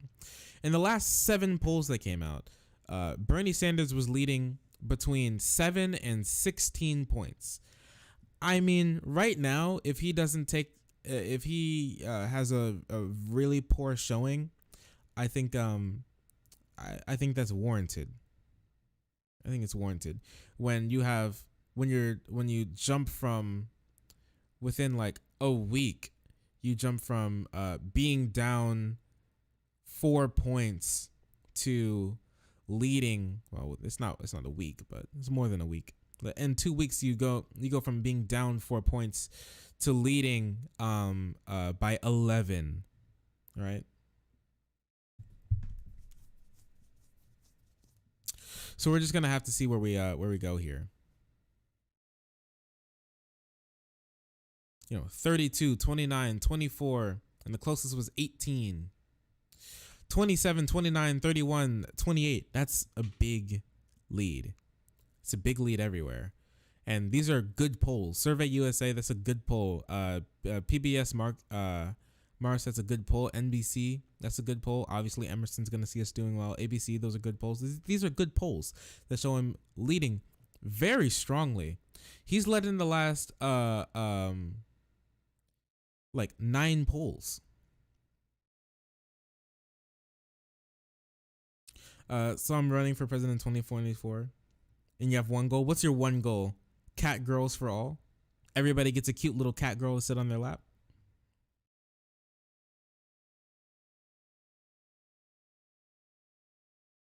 What's your thoughts on his black support right now? All right, here's the I hope you're ready to take the black pill, okay?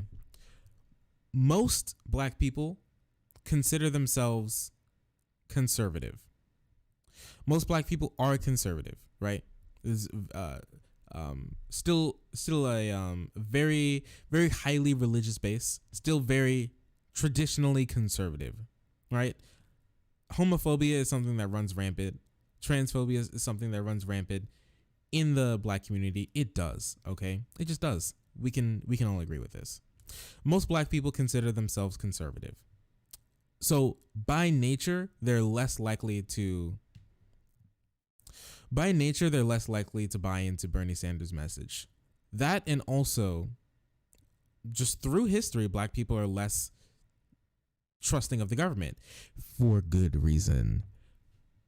That's why the Republican Party, which was started by black people mostly, and backed by black people mostly, is very besides the foundation of our country being very anti-government, black people have a vested interest in being against the government because the government has always been against black people.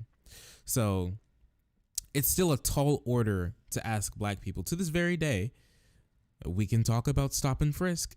which ended in 2011, I believe, which was a government mandate. We can talk about how black people to this very day still have good reason to not trust the government. So big government plans are distasteful in the community. That also, black people in this election cycle are more likely to be voting to this day. Very true. To this very day. Black people are more likely to vote. Most people in this election, but black people to a far greater extent care about electability. So I think once more polls like it, once and if more polls like these come out, Bernie Sanders is going to be picking up that black vote. He's already jumped almost 15 points with the black vote. So it's just a matter of time. And I have no doubt that the black vote is going to coalesce around him if and when he's the nominee.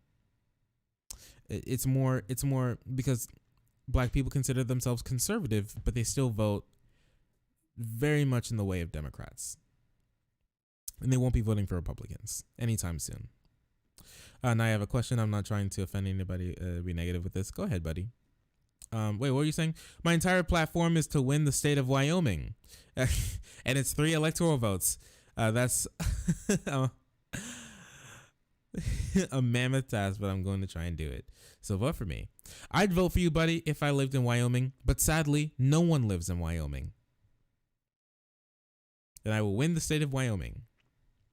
I kind of want to win the state of Wyoming. Wyoming also doesn't exist, if you didn't know.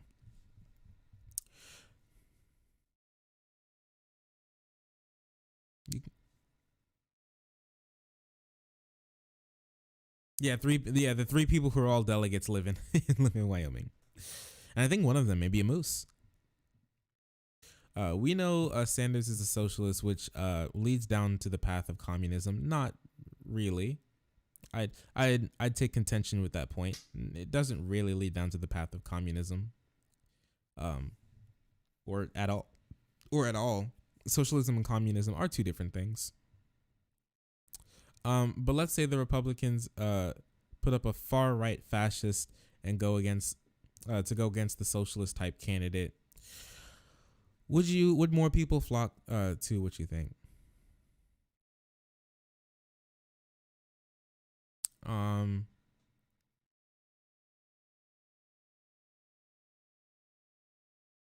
want to do the big lefty meme and say all liberals at the end of the day are fascist enablers, which the more I go on, I'm starting to kind of believe. So I think I'm more inclined to say that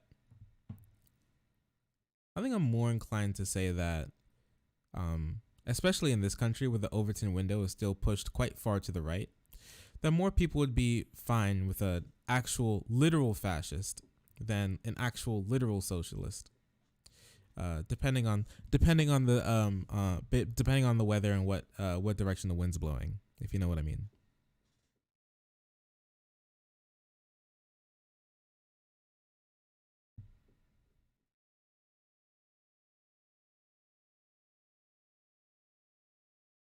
I mean, look at Trump. He has some pretty fashy tendencies, and he still has like a 94% approval rating amongst Republicans, and them even being just 30% of the American population is still a large percent.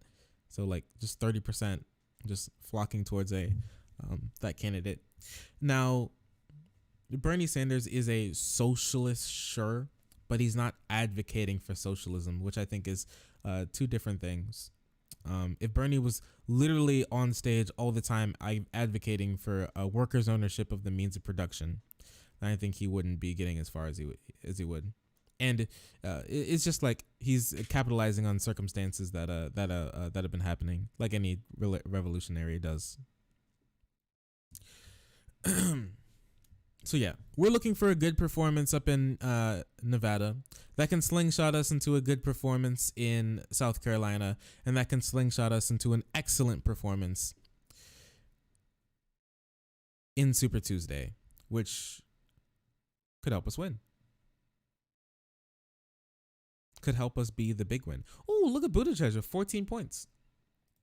I didn't think Buttigieg could do it. Oh, look at the boy. He's at 14. Look at him go. He made it up to 17 here. That's incredible. Honestly, I didn't think he could do it. I didn't think he had it in him. Warren jumped up. Biden's crashing. Everybody jumped up except for Biden. R.I.P. Goodbye to the people who loved me. Goodbye to the people who trusted me. Goodbye, goodbye to everybody. 13 points. Jeez. Everybody's on the cusp of not even making it to everybody's on the cusp of not even gaining delegates in Nevada. Besides Bernie, Biden, and Buttigieg, those three are and Biden and Buttigieg are both on the cusp of barely earning delegates. Only Biden is, and he's still crashing. He may even be under 15%. Buttigieg may have slightly made it. Maybe. I'm not sure. Wow. Can you imagine if Bernie swoops up all of the delegates in Nevada? All of them. What that would say about the state of the race. Jeez, dude. Okay. But all right, my throat's starting to get tired. I need some water, and I kind of have to pee. So I'd like to thank everybody for being here. I'd like to thank you, Bogue, for being here. Darkness as well. Devil Dog, he was here earlier. Mecha Sloth as well. I love you, bud. C, thank you so much. I love you so much for the 2 subs, your own sub, and the gift sub as well. The delegates aren't off the total though. Well, the delegates are off the aren't the delegates off the 15%? Oh, what did how do they do the delegates there? I thought it was 15%. Oh. Let's see.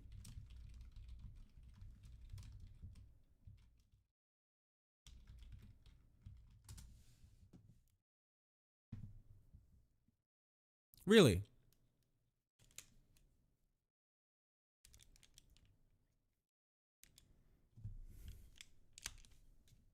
Says 36 delegates, 23 are allocated by congressional district, 13 are at large. 8 of those delegates are party leader. Oh my gosh, I'm already confused.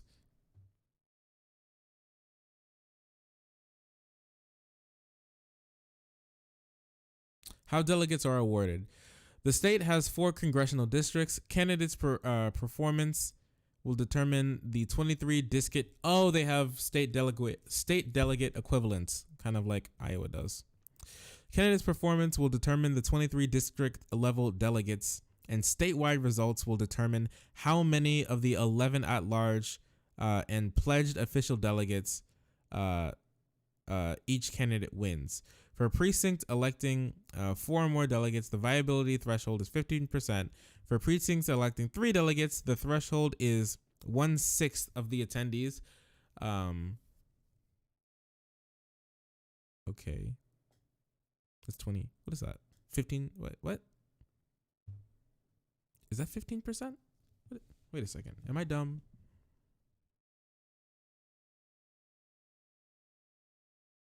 No. Am I dumb? How dumb am I? Oh, it's not. I thought it was 15%. It's not. It's like 16.6%. Okay, so it's slightly higher. 1/6 of the attendees for precincts electing 2 or more delegates, the threshold is 15%. So, sorry, the threshold is 25%. Okay.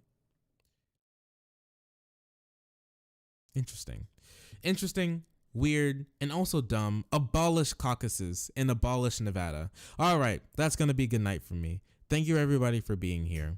Thank you for helping me abolish Nevada. Hopefully, we can come back and forge it into something new. Maybe like a big Chuck E. Cheese. Who knows? All right, that's going to be it for me. I'll be live again tomorrow. We're going to be doing some fun, looking at some memes. I have to get back to playing Sekiro. I have to play Doom as well. I need to make sure I finish Doom. So we're going to have a good time. Thank you, everybody, once again. I'll see you all tomorrow. Have a good night. Thank you. I appreciate it. Great viewer you are. Thank you. Oh, what the heck? Oh,